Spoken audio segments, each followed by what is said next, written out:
Hello நண்பர்களே, எல்லாரும் எப்படி இருக்கீங்க? இன்னைக்கு நம்ம 2021 ரிலீஸ் ஆன ஒரு அருமையான டார்க் ஃபேண்டசி டிராமாவை தான் பார்க்க போறோம். டிராமாவோட பேர் ஹெல்பவுண்ட். டிராமாவோட ஓப்பனிங்லயே ஒரு பெரிய காஃபி ஷாப்பை தான் காட்டுறாங்க. அங்க இருக்கிற எல்லாத்தோட ஸ்கிரீன்லயும் ஒரே ஒரு பர்சன் பேசிட்டு இருக்கிற வீடியோ தான் பிளே ஆயிட்டு இருக்கு. இவரோட பேர் ஜியாங். அவர் என்ன சொல்றாருன்னா, ஃபர்ஸ்ட் நம்ம கண்ணு முன்னாடி ஒரு ஏஞ்சல் தான் தெரிவாங்க. அவங்களை கடவுளோட தூதுவர் அப்படின்னு இவர் மென்ஷன் பண்றாரு. சோ அந்த ஏஞ்சல் யாரோட கண்ணுக்கு முன்னாடி தெரியுறாங்களோ அவங்களுடைய வாழ்க்கை முடியறதுக்கு எவ்வளவு டைம் இருக்கு அப்படிங்கறதையும் அவங்க சொல்லிடுவாங்க.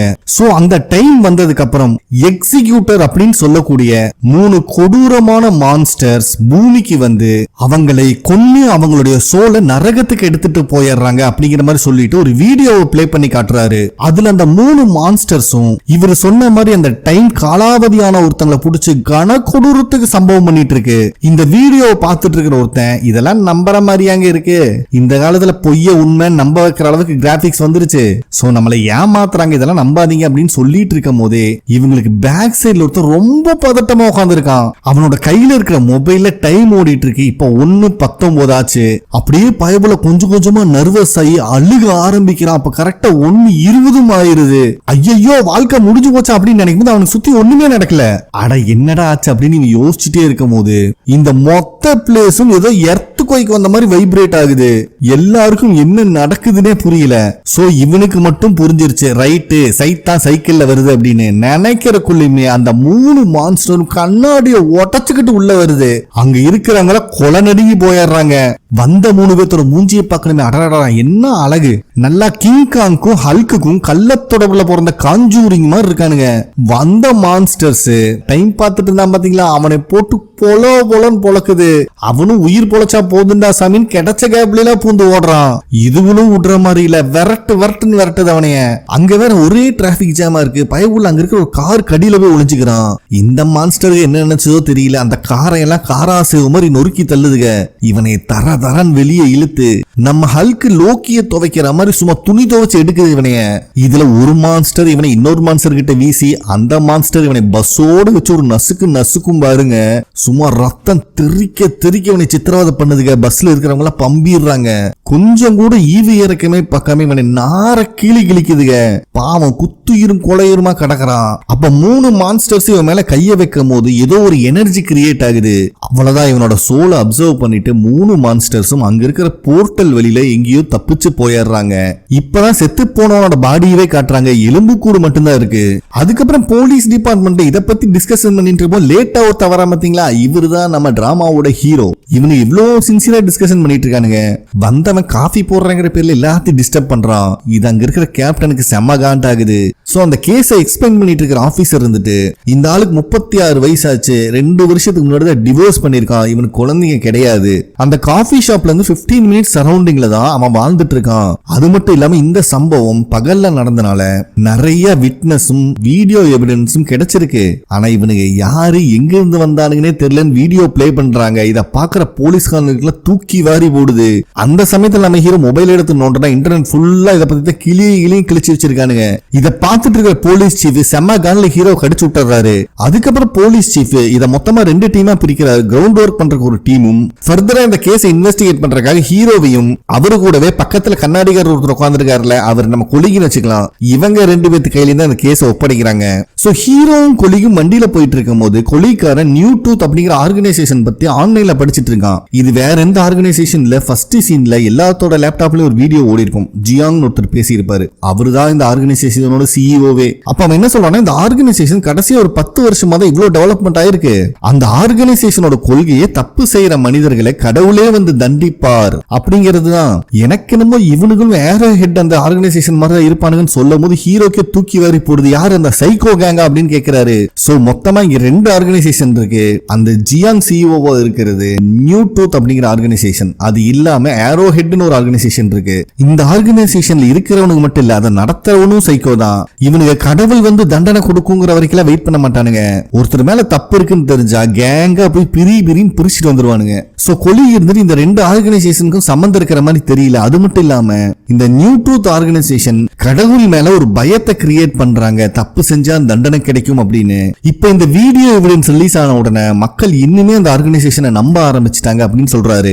ஏன்பா அப்ப கடவுள் தான் வந்து இவங்களுக்கு எல்லாம் தண்டனை கொடுத்துட்டு இருக்காங்க, நீ நம்புறியா அப்படின்னு ஹீரோ கேட்கும்போது கொலிக் இருந்துட்டு கடவுள் தண்டனை கொடுக்கறாரோ இல்லையா அது எனக்கு தெரியாது.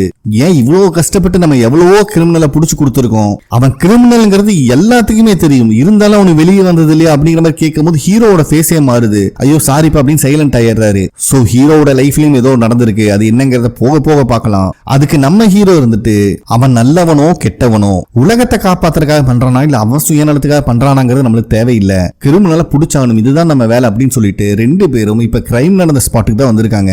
ஆல்ரெடி அங்க நிறைய டீம் வந்து இன்வெஸ்டிகேட் பண்ணிட்டு தான் இருக்காங்க.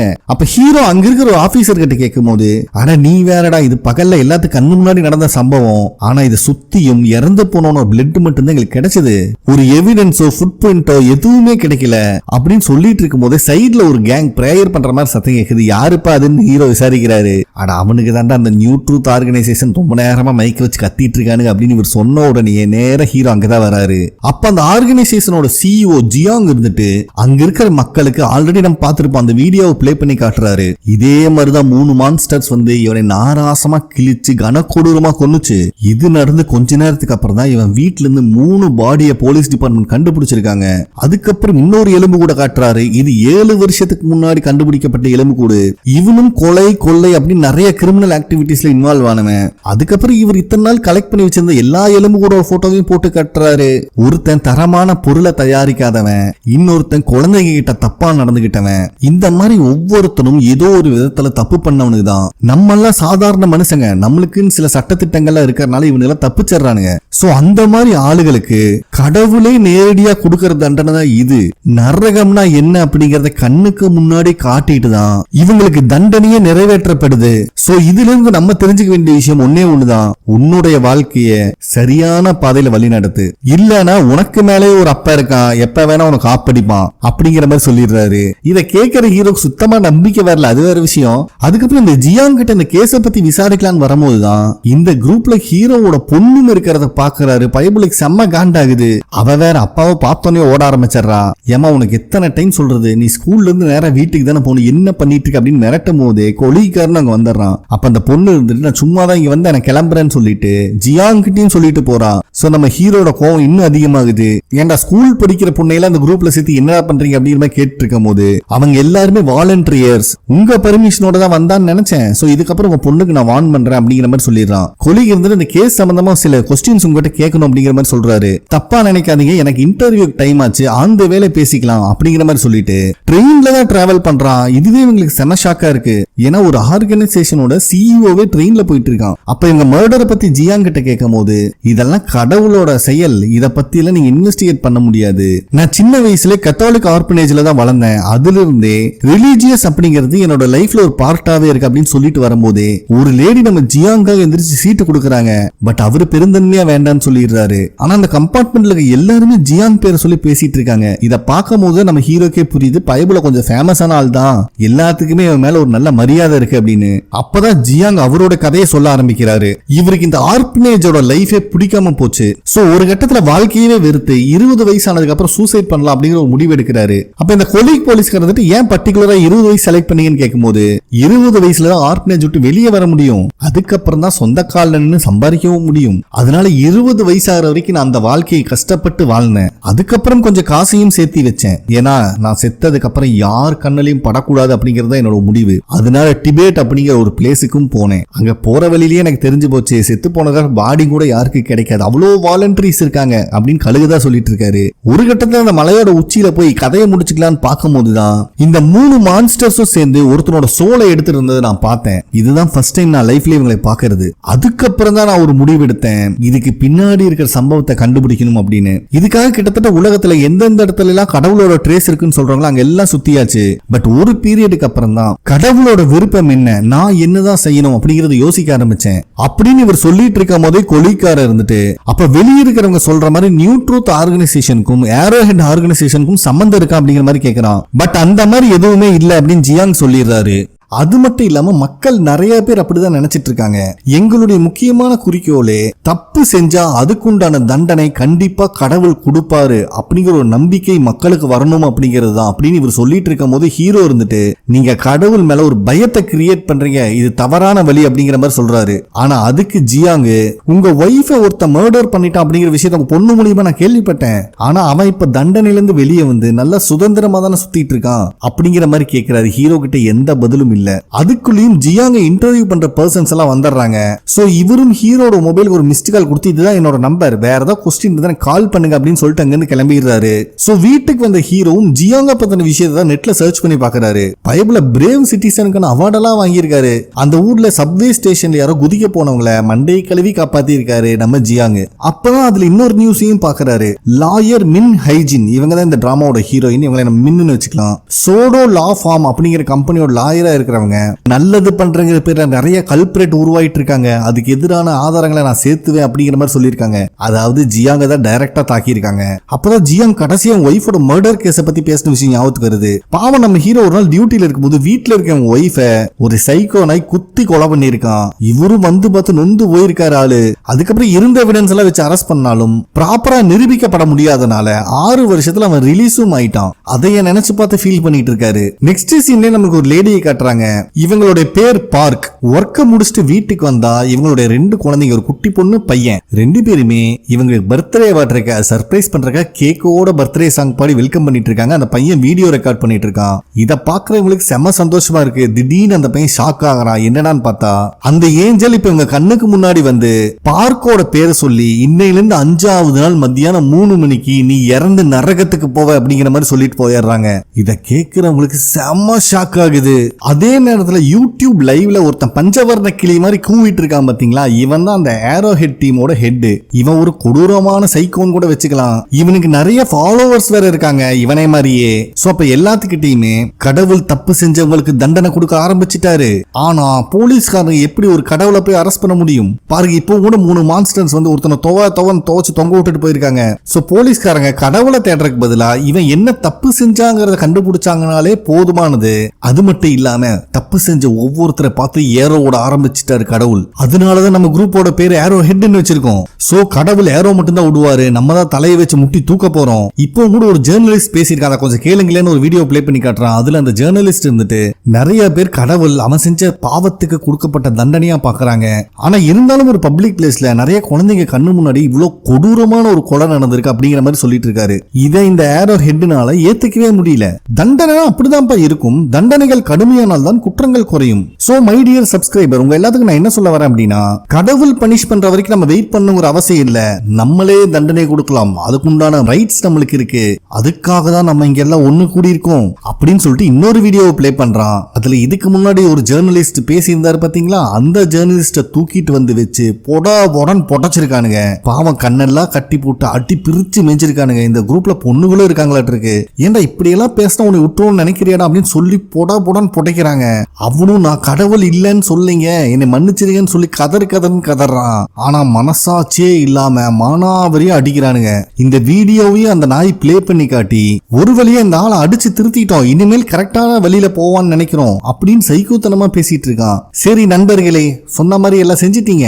இன்னும் அடுத்தது நம்ம பண்ண வேண்டிய ஒரே காரியம், இப்போ ஒருத்தர் இருந்தான் பாத்தீங்களா, அவன் என்னென்ன தப்பு பண்ணான்னு கண்டுபிடிக்கணும் அப்படின்னு சொல்லி எல்லாத்தையும் பிரெயின் வாஷ் பண்றான். நெக்ஸ்ட் டே ஹீரோ ஸ்டேஷனுக்கு வந்தா அந்த கொலிக்கார இருந்துட்டு வீடியோல அடி வாங்கிட்டு இருந்த ஜேர்னலிஸ்ட நம்ம காப்பாத்தியாச்சு.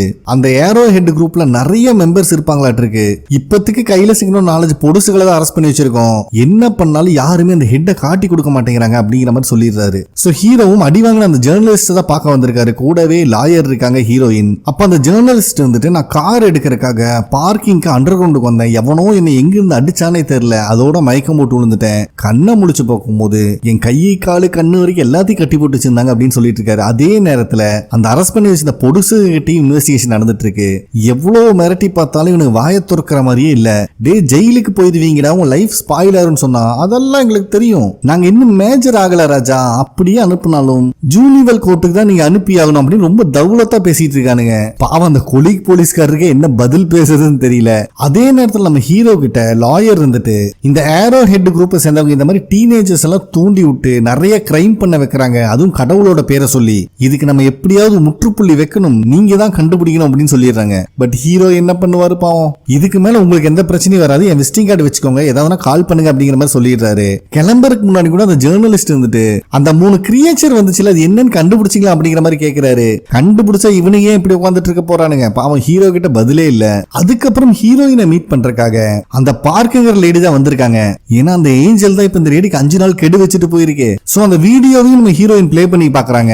பட் இவங்கனால என்ன பண்ண முடியும், சரி இப்ப எங்கிட்ட இருந்து என்னதான் எதிர்பார்க்கறீங்க அப்படிங்கிற மாதிரி கேட்டா, எனக்கு நீங்க கவர்மெண்ட்ல இருந்து ஒரு அபிஷியல் ஆர்டர் வாங்கி கொடுக்கணும், அதுதான் அவங்க என்கிட்ட சொன்னாங்க அப்படின்னு சொல்றாங்க.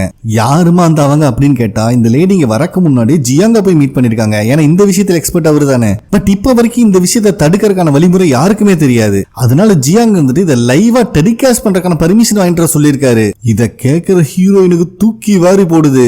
என்னமா உளறிட்டு இருக்கு அப்படின்னு கேட்டா, எனக்கு வேற வழி இல்ல, அந்த மான்ஸ்டர்ஸ் வந்து என்னை நரகத்துக்கு கூட்டு போறது அவங்க லைவா டெலிகாஸ்ட் பண்ணணும்னு நினைக்கிறாங்க அப்படின்னு சொல்லும் போதுதான் ஜியாங்கோட ஃபேஸ்லயே ஒரு ஸ்மைலை காட்டி இந்த இடத்துல ஃபர்ஸ்ட் எபிசோட கம்ப்ளீட் பண்றாங்க.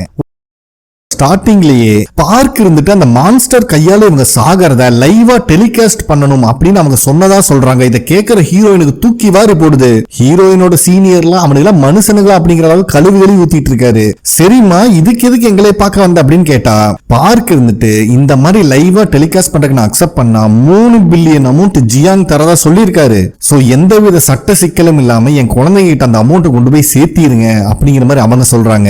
நினைச்சு பாருங்களே, ஒருத்தருக்கு சாகர நாள் தெரிஞ்சிட்டா வாழ்ற நாள் நரகமாயிரும் தலைவர் ஆல்ரெடி சொல்லியிருக்காரு. ஆனா சாகரத லைவா டெலிகாஸ்ட் பண்ணா பாவம் ஆல்ரெடி இந்த லேடி மரண பீதியில இருக்காங்க.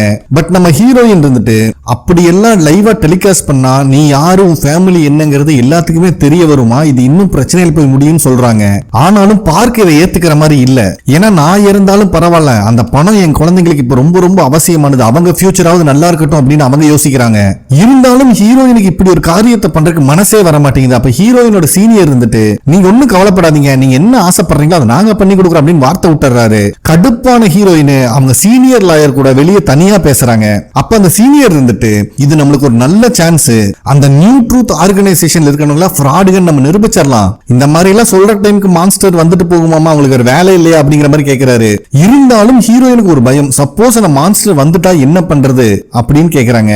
அட நீ கொஞ்சம் திங்க் பண்ணி பாரு, அந்த லேடிக்கு இழக்கிறதுக்கு ஒண்ணுமே இல்ல, சப்போஸ் அந்த மாதிரி நடந்தாலும் அட்லீஸ்ட் அந்த பணமாவது அந்த குழந்தைங்களுக்கு யூஸ்ஃபுல்லா இருக்கும், எப்படி பார்த்தாலும் நம்மளால அந்த மான்ஸ்டர்ஸை தடுக்க முடியாது அப்படிங்கிற மாதிரி சொல்லி ஹீரோயின் மண்டையும் கழுவிடுறாரு. பார்க்கோட நிலைமை தான் ரொம்பவே பாவம். யோசிச்சு பாருங்க, சாகர நாள் தெரிஞ்சிருச்சு, ரெண்டுமே சின்ன குழந்தைங்க, இதுக்கப்புறம் எப்படி இவங்கனால நிம்மதியா இருக்க முடியும்? நெக்ஸ்ட் டே ஸ்டேஷன்ல போலீஸ் ஹெட்டோட பர்சனல் நம்பருக்கே கால் பண்ணி ஏரோ ஹெட்டோட டீம் சேர்ந்தவங்க மிரட்டுறானுங்க. பைபிள காண்ட் ஆகுறாரு. சரி இவனுக்கு நம்மளை நிம்மதியா டிஸ்கஸ் பண்ண விட மாட்டானுங்க, எல்லாரும் சுவிட்ச் ஆஃப் பண்ணி வைங்கன்னு சொல்லி எல்லா போலீஸ்கான மொபைல் சுவிட்ச் ஆஃப் பண்ண வச்சிடறாரு. அப்பதான் ஃபர்ஸ்ட் இறந்த விக்டிமோட ஃபாரன்சிக் ரிப்போர்ட் வருது. காஃபி ஷாப்ல இருந்து ஒருத்தனை துரத்தி வேட்டையாடுச்சுல மான்ஸ்டர், அவனோட ரிப்போர்ட் தான். இத பாக்குற சீஃப்க்கு இன்னும் கோபம் அதிகமாகுது. ஏன்னா உயிருள்ள எந்த ஜீவனும் இப்படி பண்றதுக்கு வாய்ப்பு இல்லை அப்படிங்கிற மாதிரி தான் அதுல எழுதியிருக்கானுங்க. ஏன்னா பட்ட பகல்ல 3 மான்ஸ்டர் இவனுக்கு பந்தாடு இருக்கு, அதுக்கப்புறம் எங்க போய் மறைஞ்சதுன்னே தெரியல, இத்தனை பேர் இதை பார்த்திருக்காங்க, இந்த ரிப்போர்ட்டை கொடுத்தா மேலதிகாரிகளை என்னை காரி துப்புவானுங்க அப்படின்னு புலம்புன்னு புலம்புறாரு. அதுக்கப்புறம் நம்ம ஹீரோக்கு ஹீரோயின் கால் பண்ணி பாதுகாப்புக்காக கூப்பிடுறாங்க. ஏன்னா ஜியாங் தான் இந்த லேடி அந்த மான்ஸ்டர் கையால சாகிறத லைவா பிராட்காஸ்ட் பண்ணா 3 மில்லியன் அமௌண்ட் தரேன்னு சொல்லியிருந்தான். சோ அதை எந்தவித சட்ட சிக்கலும் இல்லாம அவங்களுக்கு வாங்கி கொடுக்கறதுக்காக தான் எல்லாரும் இப்ப வந்திருக்காங்க. அப்ப ஜியாங் வீட்டுல இருக்க போட்டோஸ் எல்லாம் நோட் பண்றாரு. இந்த லேடி அந்த குழந்தைங்க கூட இருக்க போட்டோஸ் தான் இருக்க தவிர அந்த குழந்தைங்களோட அப்பா யாருன்னே தெரியல. இதை பத்தி கேட்கும்போது லேடி மலுப்பி சமாளிச்சிடுறாங்க. பட் நம்ம ஹீரோயினுக்கு தான் ஜியாங்க பார்த்தாலே பிடிக்கல, இப்படியெல்லாம் ஒரு திருப்பானா அப்படிங்கிற அளவுக்கு மனசுக்குள்ள கழுவி ஊத்திட்டு இருக்காங்க.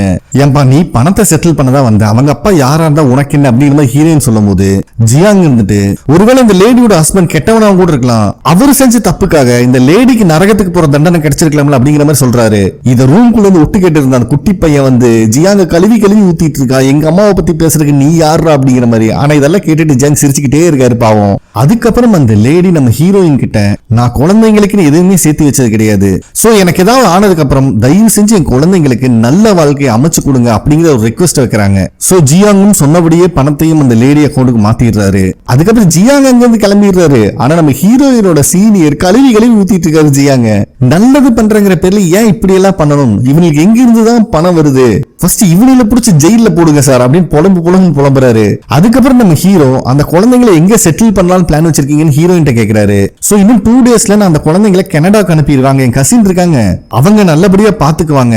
சப்போஸ் அந்த அம்மாக்கு எதுவுமே நடக்கல அப்படின்னா அந்த குழந்தைகளை நம்ம திரும்பி வர வச்சிடலாம் அப்படிங்கிற மாதிரி சொல்லிடுறாங்க. அப்ப ஹீரோயினோட சீனியர் இருந்துட்டு நம்ம எதை நினைச்சும் கவலைப்பட வேண்டிய அவசியம் இல்ல, இந்த மாதிரி விஷயத்த எந்த டிவி சேனலும் பிராட்காஸ்ட் பண்ண அனுமதிக்க மாட்டாங்க. எனக்கு தெரிஞ்சு ஏரோ ஹெட்னு சொல்லிட்டு லூசு பையன் சுத்திட்டு இருக்கான் பாத்தியா, அவன் பின்னாடி இருக்கிறவனுக்கு வேணா ஆன்லைன்ல இதை பார்க்க வாய்ப்பு இருக்கு, மத்தபடி யாருமே பார்க்க மாட்டாங்க அப்படிங்கிற மாதிரி சொல்லிடுறாரு. இவர் இப்படி பேசுறத கேட்கிற அந்த கொலிக் டிடெக்டிவ் எதையோ யோசிக்கிறான். நெக்ஸ்ட் சீன் இந்த ஏரோ ஹெட் சேர்ந்தவன் ஆன்லைன்ல வந்து கதறன்னு கதறிட்டு இருக்கான். நியூ ட்ரூத்ல இருந்து ஒரு புது விஷயம் லீக் ஆயிருக்கு, யாரோ பாவப்பட்டவங்களுக்கு தண்டனை கொடுக்க போறாங்களாமா. அதை இவனுங்க லைவா பிராட்காஸ்ட் பண்ண ட்ரை பண்ணிட்டு இருக்கானுங்க. ஆனா நம்ம இங்க இருக்கும்போது கடவுள் எப்படி தண்டனை கொடுக்கலாம், அதுக்கு தான் நம்ம இருக்கோம். நம்ம எவ்வளவு ட்ரை பண்ணாலும் தண்டிக்கப்பட போறவங்க யாருங்கிற டீடைல் நம்மளுக்கு கிடைக்கல அப்படிங்கறத இவன் சொல்லிட்டு இருக்கான். இத கொரியா ஃபுல்லா பாத்துட்டு இருக்காங்க. அப்ப இந்த கண்ணாடிக்கார கொலிக் டிடெக்டிவ் இருந்துட்டு அவனோட சேட்டிங்ல சாக போறவங்களோட பேர் பார்க்கு, அவங்க வயசு 38, அவங்களுக்கு ஒரு பையன் இருக்கான், அவன் வயசு 13, ஒரு பொண்ணு இருக்கா, அவன் வயசு 6ன்னு சொல்லிட்டு எல்லா டீடைலையும் போட்டு விட்டுறான். இந்த லூசு பையன் அவனோட ஃபாலோவரா இருப்பானாட்டு இருக்கு. இத பாக்குற அந்த லூசு பையலுக்கு சந்தோஷம் வேற தாங்க முடியல. இப்பதான் நம்ம ஹீரோ வீட்டுக்கு வராரு, பார்த்தா அவர் பொண்ணு அங்க இல்ல. இவரும் போன் பண்றாரு. அப்ப அவர் பொண்ணு இருந்துட்டு நான் என் ஃப்ரெண்டு வீட்டுல ஸ்டே பண்ணிருக்கேன், கொஞ்சம் படிக்க வேண்டிய வேலை இருக்கு அப்படிங்கிற மாதிரி சொல்லிடுறா. போன் கட் பண்ணதுக்கு அப்புறம் தான் நம்மளுக்கே தெரியுது அவ ஜியாங் கூட தான் இருக்கா. அப்ப ஜியாங் இருந்துட்டு பரவாயில்லையாமா, நல்ல முடிவு எடுத்திருக்க அப்படிங்கிற மாதிரி சொல்றாரு. அதுக்கு அந்த பொண்ணு இருந்துட்டு இந்த முடிவை நான் எடுத்து 6 வருஷம் ஆச்சு, எங்க அம்மாவோட சாவுக்கு நான் தான் காரணம், இன்னும் அதை என்ன உறுத்திட்டு இருக்கு அப்படிங்கிற மாதிரி சொல்றா. இப்பதான் எங்க அம்மாக்கு என்ன நடந்துச்சுன்னு நம்மளுக்கு காட்டுறாங்க.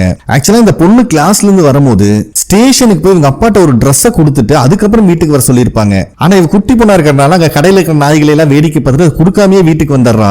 அப்ப அவங்க அம்மா வந்துட்டு பரவாயில்ல நான் போய் கொடுக்குறேன், நீ வீட்லயே இருன்னு சொல்லிட்டு கிளம்பி இருப்பாங்க. அதுதான் அவங்க அம்மாவை கடைசியா பார்த்துருப்பா. அதுக்கப்புறம் தான் அந்த கில்லர் அவங்க அம்மாவை கொலை பண்ணிருக்கான். அன்னைக்கு எங்க அம்மா சொன்ன மாதிரியே நான் ஃபர்ஸ்ட் எங்க அப்பாவை மீட் பண்ணிட்டு அதுக்கப்புறம் வீட்டுக்கு வந்திருந்தேன்னா எங்க அம்மாக்கு எதுவுமே நடந்திருக்காது அப்படிங்கிற மாதிரி சொல்லி ரொம்ப ஃபீல் பண்றான். அப்பதான் ஹீரோவும் மொபைல்ல சாக போறது பார்க்கு தான் அப்படிங்கறத ஏரோ ஹெட் டீம் கண்டுபிடிச்சிட்டாங்க நியூஸை பாக்குறாரு. அவசரமா ஹீரோயின் கால் பண்ணா, எனக்கும் இப்பதான் இந்த நியூஸ் தெரியும், நம்ம ஜியாங்க நம்பி இருக்க கூடாது, அவன் தான் இதுக்கெல்லாம் காரணமா இருக்கணும். இப்ப நான் பார்க்கோட வீட்டுக்கு தான் போயிட்டு இருக்கேன், ஆல்ரெடி அந்த குழந்தைங்களுக்கு டிக்கெட் புக் பண்ணியாச்சு, நான் இப்பவே அவங்களுக்கு கனடா அனுப்பி வைக்கிறேன் அப்படிங்கிற மாதிரி சொல்றாங்க.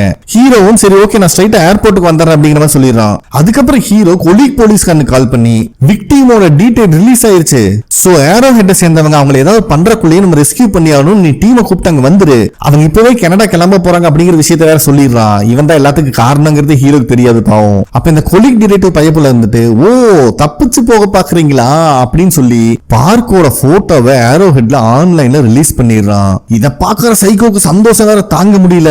சோ இவளோட டீடைல சர்ச் பண்ணி பார்த்துட்டு அந்த குழந்தைங்க அப்பா யாருன்னே தெரியல, ஒருவேளை இன்சூரன்ஸ்க்காக கொண்டிருப்பாலும் அந்த பாவத்துக்காக தான் இவளுக்கு தண்டனை கொடுக்க போறாங்களோ அப்படி இப்படின்னு கண்ணா பின்னான்னு பேசிட்டு இருக்கான். நெக்ஸ்ட் அந்த குழந்தைங்களோட போட்டோவை அனுப்பி விட்டுறான் இந்த லூசு பையன். அப்ப அந்த பையனோட கையில அடிபட்டு இருக்கிறத ஜூம் பண்ணி இந்த லீடர் பையப்புல ஒருவேளை இவங்க அம்மா அந்த குழந்தைங்க கொடுமைப்படுத்துறாங்க அப்படிங்கிற மாதிரி ரூமரை கிரியேட் பண்ணிட்டு இருக்கான். சோ நம்மளுக்கு டைம் இல்ல, இப்பவே அந்த அம்மா கிட்ட இருந்து குழந்தைகளை காப்பாத்தி ஆகணும். அது மட்டும் இல்லாம அந்த லேடி உயிர் வாழ்றதுக்கே தகுதி இல்லாதவ அப்படின்னு சொல்லி எல்லாத்தையுமே அவங்க வீட்டுக்கு தான் ஏறி விடுறான். அதுக்குள்ளேயும் ஹீரோயின் பார்க்கோட வீட்டுக்கு வந்து குழந்தைங்களையும் பார்க்கையும் சேஃபா கார்ல கூப்பிட்டு போயிட்டு இருக்காங்க.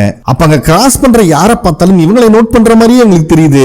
ஏன்னா ஏரோ ஹெட்டோட ஃபாலோவர்ஸ் எங்க இருப்பானுங்களே தெரியாதா இருக்கு, அந்த அளவுக்கு கூஞ்சு கிடக்குறானுங்க. அதனால ஹீரோயினுக்கு டர்ரு கிளம்புது. அதே நேரத்துல ஒரு முட்டையை சரக்கடிச்சு போயிட்டு இருக்கிறத காருக்குள்ள இருந்து ஜியாங்கும் ஹீரோவோட பொண்ணும் பாத்துட்டு இருக்காங்க. அப்ப ஜியாங் இருந்துட்டு இதோ அங்க போயிட்டு இருக்கான்ல, அவன் தான் உங்க அம்மாவை கொலை பண்ணவன், அவன் நல்ல சந்தோஷமா சுதந்திரமா சுத்திட்டு இருக்கான், ஆனா அம்மாவை இழந்து நீதான் வாடிட்டு இருக்க அப்படின்னு இந்த பொண்ணை உசுப்பேத்தி விடுறான். கடுப்பான இந்த பொண்ணு எலக்ட்ரிக் கன்னை வச்சு இந்த மொட்டையனை மட்டையாக்குறா. அதுக்குள்ளயும் ஹீரோயின் ஒரு வழியா ஏர்போர்ட்டை ரீச் பண்ணிடுறாங்க. சோ பார்க்க கார்லயே இருக்க சொல்லிட்டு கொஞ்ச நேரத்துல ஹீரோ வந்துருவாரு, நீங்க இங்க இருக்கிறதா சேஃப்னு சொல்லிட்டு ஹீரோயின் தான் குழந்தைங்களை பிளைட் ஊத்தி ஒரு கூட்டு போறாங்க. பாவம் அந்த குட்டி பையனுக்கு செம பயமா இருக்கு யாரை பார்த்தாலும். அப்ப ஹீரோயின் வந்துட்டு நீ எதை நினைச்சு பயப்பட வேண்டாம், ஏர்போர்ட்ல உன்னை ரிசீவ் பண்றதுக்கு எனக்கு வேண்டியப்பட்டவங்க வருவாங்க, அது வரைக்கும் இந்த ஆன்டி உன்னை பத்திரமா கூட்டு போவாங்கன்னு சொல்லிட்டு ஹீரோயின் பிளைட்ல அனுப்பி வச்சிடறா. வெளியே இருக்கிற பார்க்கோட அம்மாக்கு என்ன நடக்குதுன்னே தெரியல. அவங்க பதட்டத்தோட நின்றுட்டு இருக்கும்போது ஒரு வழியா ஹீரோ வந்து அங்க ரீச் பண்ணிடுறாரு. அப்பதான் ஹீரோயின் ஏர்போர்ட்ல இருந்து வெளியே வராங்க. 2 பேரும் சேஃபா செக் இன் பண்ணியாச்சுன்னு சொன்ன உடனே தான் எல்லாத்துக்குமே நிம்மதியா இருக்கு. பாவம் பார்க்கோட நிலைமை தான் ரொம்ப கவலைக்கிடமா இருக்கு. சாக போற நாளும் தெரிஞ்சிருச்சு. பாவம் பாவம் குழந்தைங்க கூட ஒன்னா இருக்க முடியல.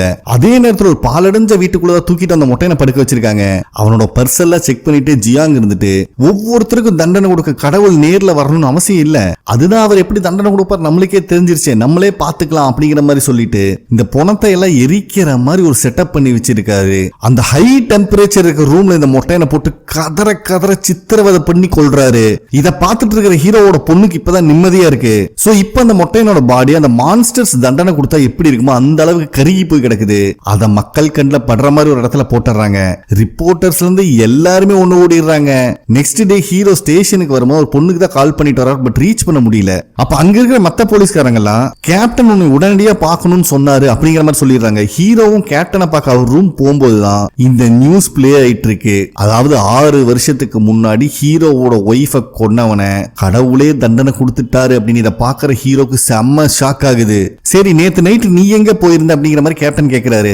லாயர் கால் பண்ணாங்க, அந்த பார்க்கோட குழந்தைங்களை பிளைட் ஏத்தி விடுறதுக்காக போயிருந்த அப்படிங்கிற மாதிரி ஹீரோ சொல்லிடுறான். அப்ப கேப்டன் இருந்துட்டு இதை பத்தி நீ ஒரி பண்ணிக்காத, நாளைக்கு தான் பார்க்குக்கு தண்டனை கொடுக்கற நாள் வருது, இது எல்லாம் கடவுள் பண்ணல எவனோ ஒருத்தன் பண்ணா அப்படிங்கறத நம்ம ப்ரூவ் பண்றோம், பண்றவனை கையும் காலமா பிடிக்கிறோம், அதோட இந்த பிரச்சனையெல்லாம் சால்வ் ஆயிரும் அப்படிங்கிற மாதிரி சொல்லிடுறாரு. அதே டைம்ல இந்த ஏரோ ஹெட்ட சேர்ந்தவன் இப்போ இறந்து போனவனை பத்தி லைவ்ல வந்து பேசிட்டு இருக்கான். ஏன்னா 6 வருஷத்துக்கு முன்னாடி இவனுக்கு பனிஷ்மெண்ட் கொடுத்திருக்கணும். அவன் ட்ரக் அடிக்ட் அப்படிங்கிற ஒரே காரணத்துக்காக அவன் சுய நினைவுல இந்த மர்டர் பண்ணலன்னு சொல்லிட்டு 6 வருஷம் தண்டனையோட தப்பிச்சுட்டான். என்னதான் மனிதர்கள் கிட்ட இருந்து அவன் தப்பிச்சாலும் கடவுள் அவனை பனிஷ் பண்ணிட்டாரு. சோ கடவுளோட பொறுமைக்கும் ஒரு எல்லை இருக்கு.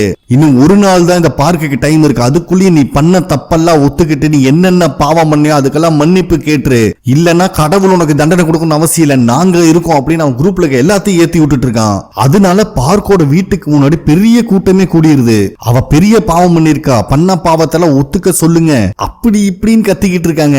நம்ம ஹீரோயினும் அங்கதான் இருக்காங்க. அப்ப ஹீரோயின் பார்க் கிட்ட போய் இன்னைக்கு ஒரு நாள் வேணா வெளியே ஏதாவது ஸ்டே பண்ணிக்கிறீங்களா அப்படிங்கிற மாதிரி கேக்குறாங்க. பட் பார்க்குக்கு வெளியே போறதுக்கு இஷ்டம் இல்ல. ஏன்னா அவங்க லைஃப்ல என்ன இருக்க போறதே ஒரே ஒரு நாள் தான். யாரோ என்னமோ கத்திட்டு போட்டு போங்கடா அப்படிங்கிற மாதிரி இருக்காங்க பார்க்கு.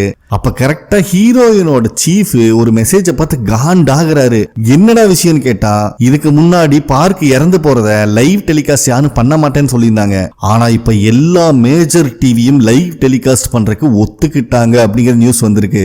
அதே நேரத்தில் நம்ம ஹீரோ இப்ப இறந்து போன மொட்டையனோட கேஸை இன்வெஸ்டிகேட் பண்ற ஆபீசருக்கு கால் பண்ணி ஏதாவது எவிடன்ஸ் கிடைச்சதா அப்படிங்கிற மாதிரி கேட்டுட்டு இருக்கான். பட் அவங்களுக்கு எந்த எவிடன்ஸுமே கிடைக்கல. ஒரே ஒரு வீடியோ ஃபுட்டேஜ் கிடைச்சிருக்கு. அது ரொம்பவே டார்க்கா இருக்கு, நான் உங்களுக்கு அதை அனுப்பி வைக்கிறேன் அப்படிங்கிற மாதிரி அவர் சொல்லிடுறாரு. அதுக்கப்புறம் அவர் பொண்ணுக்கு கான்டாக்ட் பண்ண ட்ரை பண்ணா இன்னும் அவன் மொபைல் சுவிட்ச் ஆஃப்லயே தான் இருக்கு. இந்த சமயத்துல இந்த ஏரோ ஹெட்ட சேர்ந்தவனுங்க போலீஸ் ஸ்டேஷனுக்குள்ள பூந்துடுறானுங்க. ஏன்னா ஆல்ரெடி இவங்க 2-3 பேர் அரெஸ்ட் பண்ணி வச்சிருப்பாங்க. அவங்களை ரிலீஸ் பண்ண சொல்லி எல்லா போலீஸ்களையும் போட்டு போலான்னு பொளக்குறானுங்க. நம்ம ஹீரோவும் காண்டுல அதுல ஒருத்தனை பிடிச்சி லாக் பண்ணா, ஏண்டா கடவுளையே இன்வெஸ்டிகேட் பண்றீங்களா, நாங்களாம் கடவுள்ரா அப்படின்னு பைத்தியம் மாதிரி உளறிட்டு இருக்கான். அப்படியே நெக்ஸ்ட் டே ஆயிருது. இன்னைக்குதான் பார்க்கோட கடைசி நாள். பார்க்கோட வீட்டு செவரு எல்லாம் கண்டம் பண்ணி வச்சிருக்கானுங்க. நடுவுல ஒரே ஒரு சேர் போட்டு வச்சிருக்கானுங்க. ஏன்னா பார்க்குக்கு தண்டனை கொடுக்கிறது கடவுளா இல்லையா, அப்படி கொடுத்தா எப்படி கொடுக்கறாரு அப்படிங்கறத பாக்குறதுக்காகவே நிறைய பேர் வந்திருக்காங்க. இதுல ஏதோ ஐபிஎல்லுக்கு போடுற மாதிரி விஐபி சேர்லாம் போட்டிருக்காங்க. அது மாஸ்க் போட்டு பெரிய கும்பல் ஒன்று வருது. இவனுக்கு தான் இந்த நியூ ட்ரூத் ஆர்கனைசேஷன் நிறைய டொனேஷன் கொடுக்குறவனுங்க. அப்ப கரெக்டா அங்க இருக்கிற ஹீரோயின் கிட்ட அவங்களோட சீஃப் பேர்ல ஒரு கொரியர் வந்துச்சுன்னு சொல்லி கவரை கொடுக்கறாரு. அதுக்குள்ளேயும் பார்க்க வந்துடுறாங்க. அதனால அவங்க கவரை ஓபன் பண்ணல. பாவம் பார்க்க பாக்கறக்கே அப்படி இருக்கு. கொஞ்சம் யோசிச்சு பாருங்க, இன்னும் கொஞ்ச நேரத்தில் நம்ம இறந்துருவோம் தெரிஞ்சா எப்படி இருக்கும் லைஃப். இதுல ஸ்பெஷல் போர்சஸ் ஸ்வாட் டீம் எல்லாம் இறக்கி இருக்கானுங்க. ஏன்னா உண்மையாலுமே இது ஒரு மனுஷன் தான் பண்றான் அப்படிங்கிறது கன்ஃபார்ம் ஆச்சுன்னா இங்கேயே போட்டு தள்ளுறதுக்கு ரெடியா இருக்கானுங்க எல்லாரும். ஒரு பக்கம் ஹீரோவோட டீமும் ரெடி ஆயிட்டு இருக்காங்க பார்க்க ப்ரொடக்ட் பண்றதுக்காக. சோ பார்க்க மட்டும் அந்த சேர்ல தனியா உட்கார விட்டுட்டு எல்லாரும் வெளியே வந்துடுறாங்க. சோ இங்க ஆல்ரெடி ஏஞ்சல் கணிச்ச டைமும் ஓடிக்கிட்டு இருக்கு. இன்னும் 10 செகண்ட் தான் இருக்கு பார்க்குக்கு. அப்படியே டைம் கொஞ்சம் கொஞ்சமா 10, 9, 8, 7 1ன்னு வரும்போது ஏதோ ஃபுட் சவுண்ட் கேக்குது. பார்க்கு மரண வீதியில பாக்குறாங்க. இந்த இடத்துல இந்த எபிசோடும் கம்ப்ளீட் ஆகுது. ஸ்டார்டிங்லயே பார்க்கோட கதை முடிய போகுதுங்கிற நடுக்கத்துல அவங்க உட்கார்ந்துருக்காங்க. ஆனா வெளியே இருக்கிற பக்கிய இத லைவ் கமெண்ட்ரி கொடுத்துட்டு இருக்காங்க. அதாவது இந்த பார்க்கு பண்ண சாபத்துக்கு உண்டான தண்டனை இன்னும் கொஞ்ச நேரத்துல வழங்கப்படும் அப்படின்னு சொல்லிட்டு இருக்காங்க. இது அந்த ஏரியால இருக்கிற நிறைய மக்களும் பார்த்துட்டு இருக்காங்க. கிட்டத்தட்ட ஹோல் கொரியாவே டிவில இதை லைவா பார்த்துட்டு இருக்கு. அப்படியே பார்க்கோட டைமிங் 10ல இருந்து 9, 8, 7, 1 வரைக்கும் வருது. ஆனா எதுவுமே நடக்கல. அங்க இருக்கிற மக்களுக்கா செம கன்ஃபியூஷன். உண்மையாலுமே இது கடவுள் தான் பண்ணுதா இல்ல மனுஷன் எவனாவது நம்மளை ஏமாத்துறக்காக பண்ணிட்டு இருக்கானான்னு பேசிட்டு இருக்கும் போதே ஏதோ இடி இடிக்கிற மாதிரி சத்தம் கேக்குது. அங்க இருக்கிற செவுத்த பொளந்துகிட்டு 3 மான்ஸ்டர்ஸும் வருது. இத பாக்குற ஹீரோயினுக்கெல்லாம் உசுரே இல்ல. வந்த மான்ஸ்டர்ஸ் பாவம் பெரிதாவும் பார்க்காம அவளை அடிச்சு துவைச்சு அதோட கையவே ஸ்வாடு மாதிரி மாத்தி பார்க்கோட கையிலேயே ஒரு ஏத்துது. பாவம் ஹீரோயினோட சீனியர்ல இத்தனை நாள் இது நம்பாம இருந்தாரு. இதெல்லாம் எப்படா பாசிபிள் அப்படின்னு புலம்பிட்டு இருக்கும் போதே ஹீரோவோட சீஃப் ஃபயர் பண்ண சொல்லி கமாண்ட் கொடுக்கறாரு. ஆனா ஸ்வாட் டீம்காரங்க இந்த உருவத்தை பார்த்து பம்பிட்டு நின்னுட்டு இருக்கானுங்க. பாவம் அந்த பார்க் மரண வலிய துடிச்சிட்டு இருக்கா. இவளை அசால்ட்டா பந்தாடிட்டு இருக்கு. இத பார்த்துட்டு இருக்க அந்த கொலிக் டிடெக்டிவ் சைக்கோ மாதிரி சிரிச்சிட்டு இருக்கான். அட போடா நாய் அப்படின்னு சொல்லிட்டு ஹீரோ உள்ள இறங்கிடுறான். இவனும் அந்த மான்ஸ்டரை பார்த்து ஷூட் பண்ண ஆரம்பிக்கிறான். ஆனா என்ன அசால்ட்டா தூக்கி வீசிடுது. பாவம் பார்க் ஏற்கனவே ரத்த வெள்ளத்துல இருக்கா. இவளை அநியாயத்துக்கு கன கொடூரமா நார கிளிக்குது. இத பாக்குற மக்கள் எல்லாம் பதறி போறாங்க. நரகனா என்ன அப்படிங்கறது கண்ணுக்கு முன்னாடி பாக்குறாங்க. சோ எப்பவும் போல இந்த 3 மான்ஸ்டர்ஸும் கைய வச்சு பார்க்கோட சோலையும் எடுத்துருது. ஃப்ரண்ட் சீட்ல அந்த விஐபி மாதிரி மாஸ்க் போட்டு உட்காந்துருக்கானு இல்ல, அவனுங்களை பார்த்து 3 மான்ஸ்டர்ஸும் ஜம்ப் பண்ணுது. அவனுக்கு உசுர் இல்ல. இப்போ பார்த்தா நடுவுல போர்ட்டல் இருக்க மாட்டிருக்கு. அந்த வழியில மான்ஸ்டர்ஸ் எல்லாம் மறைஞ்சு போயிருது. கடைசி அங்க கருகன நிலையில இருக்கிறது பார்க்கோட எலும்பு கூடு மட்டும்தான். இத பாக்குற அந்த கொலிக் டிடெக்டிவ் உண்மையாலுமே கடவுள் தான் தண்டனை கொடுத்திருக்குன்னு ஷூவெல்லாம் கழட்டி மரியாதை செலுத்துறான். இத பாக்குற எல்லாருமே மரியாதை செலுத்த ஆரம்பிக்கிறாங்க. அந்த இடத்துல போலீஸ்கார இருந்து நார்மல் மக்கள் வரைக்கும். சோ எல்லாத்துக்குமே கடவுள் மேல ஒரு பயம் வர ஆரம்பிக்குது. தப்பு செஞ்சா தண்டனை கன்ஃபார்ம், அதுவும் கனக்கொடூரத்துக்கு இருக்கும் அப்படின்னு. நெக்ஸ்ட் சீன்ல நம்ம ஹீரோ ஒரு ஹாஸ்பிட்டல்ல கண்ண முழிக்கிறான். வாங்கநாடியில் இத்தனை நேரம் மயக்கத்துல இருந்திருப்பானாட்டு இருக்கு. பயபுல வீட்டுக்கு வந்து பார்த்தா எப்பவும் போல அவன் பொண்ணு அங்க இல்ல. போன் பண்ணாலும் ரீச் பண்ண முடியல. பயபுல இருக்கிற வழியில அப்படியே தூங்கிடுறான். நெக்ஸ்ட் டே போலீஸ் ஸ்டேஷனுக்கு வந்தா அது வெறிச்சோடி கிடக்குது. ஹீரோக்கு என்ன நடக்குதுன்னே புரியல. அங்க இருக்கிற டிவி ஆன் பண்ணும்போது நியூஸ்ல இன்னைக்கு ஒரு முக்கியமான நபர் நம்ம பேட்டி எடுக்க போறோம். இந்த மாதிரி தப்பு செய்யறவங்களுக்கு கடவுள் தண்டனை கொடுப்பாரு. அதுக்கு 3 மான்ஸ்டர்ஸும் வருவாங்கன்னு ஒருத்தர் வார்ன் பண்ணிட்டு இருந்தாரு. பட் நம்ம யாருமே அவரை மதிக்கல.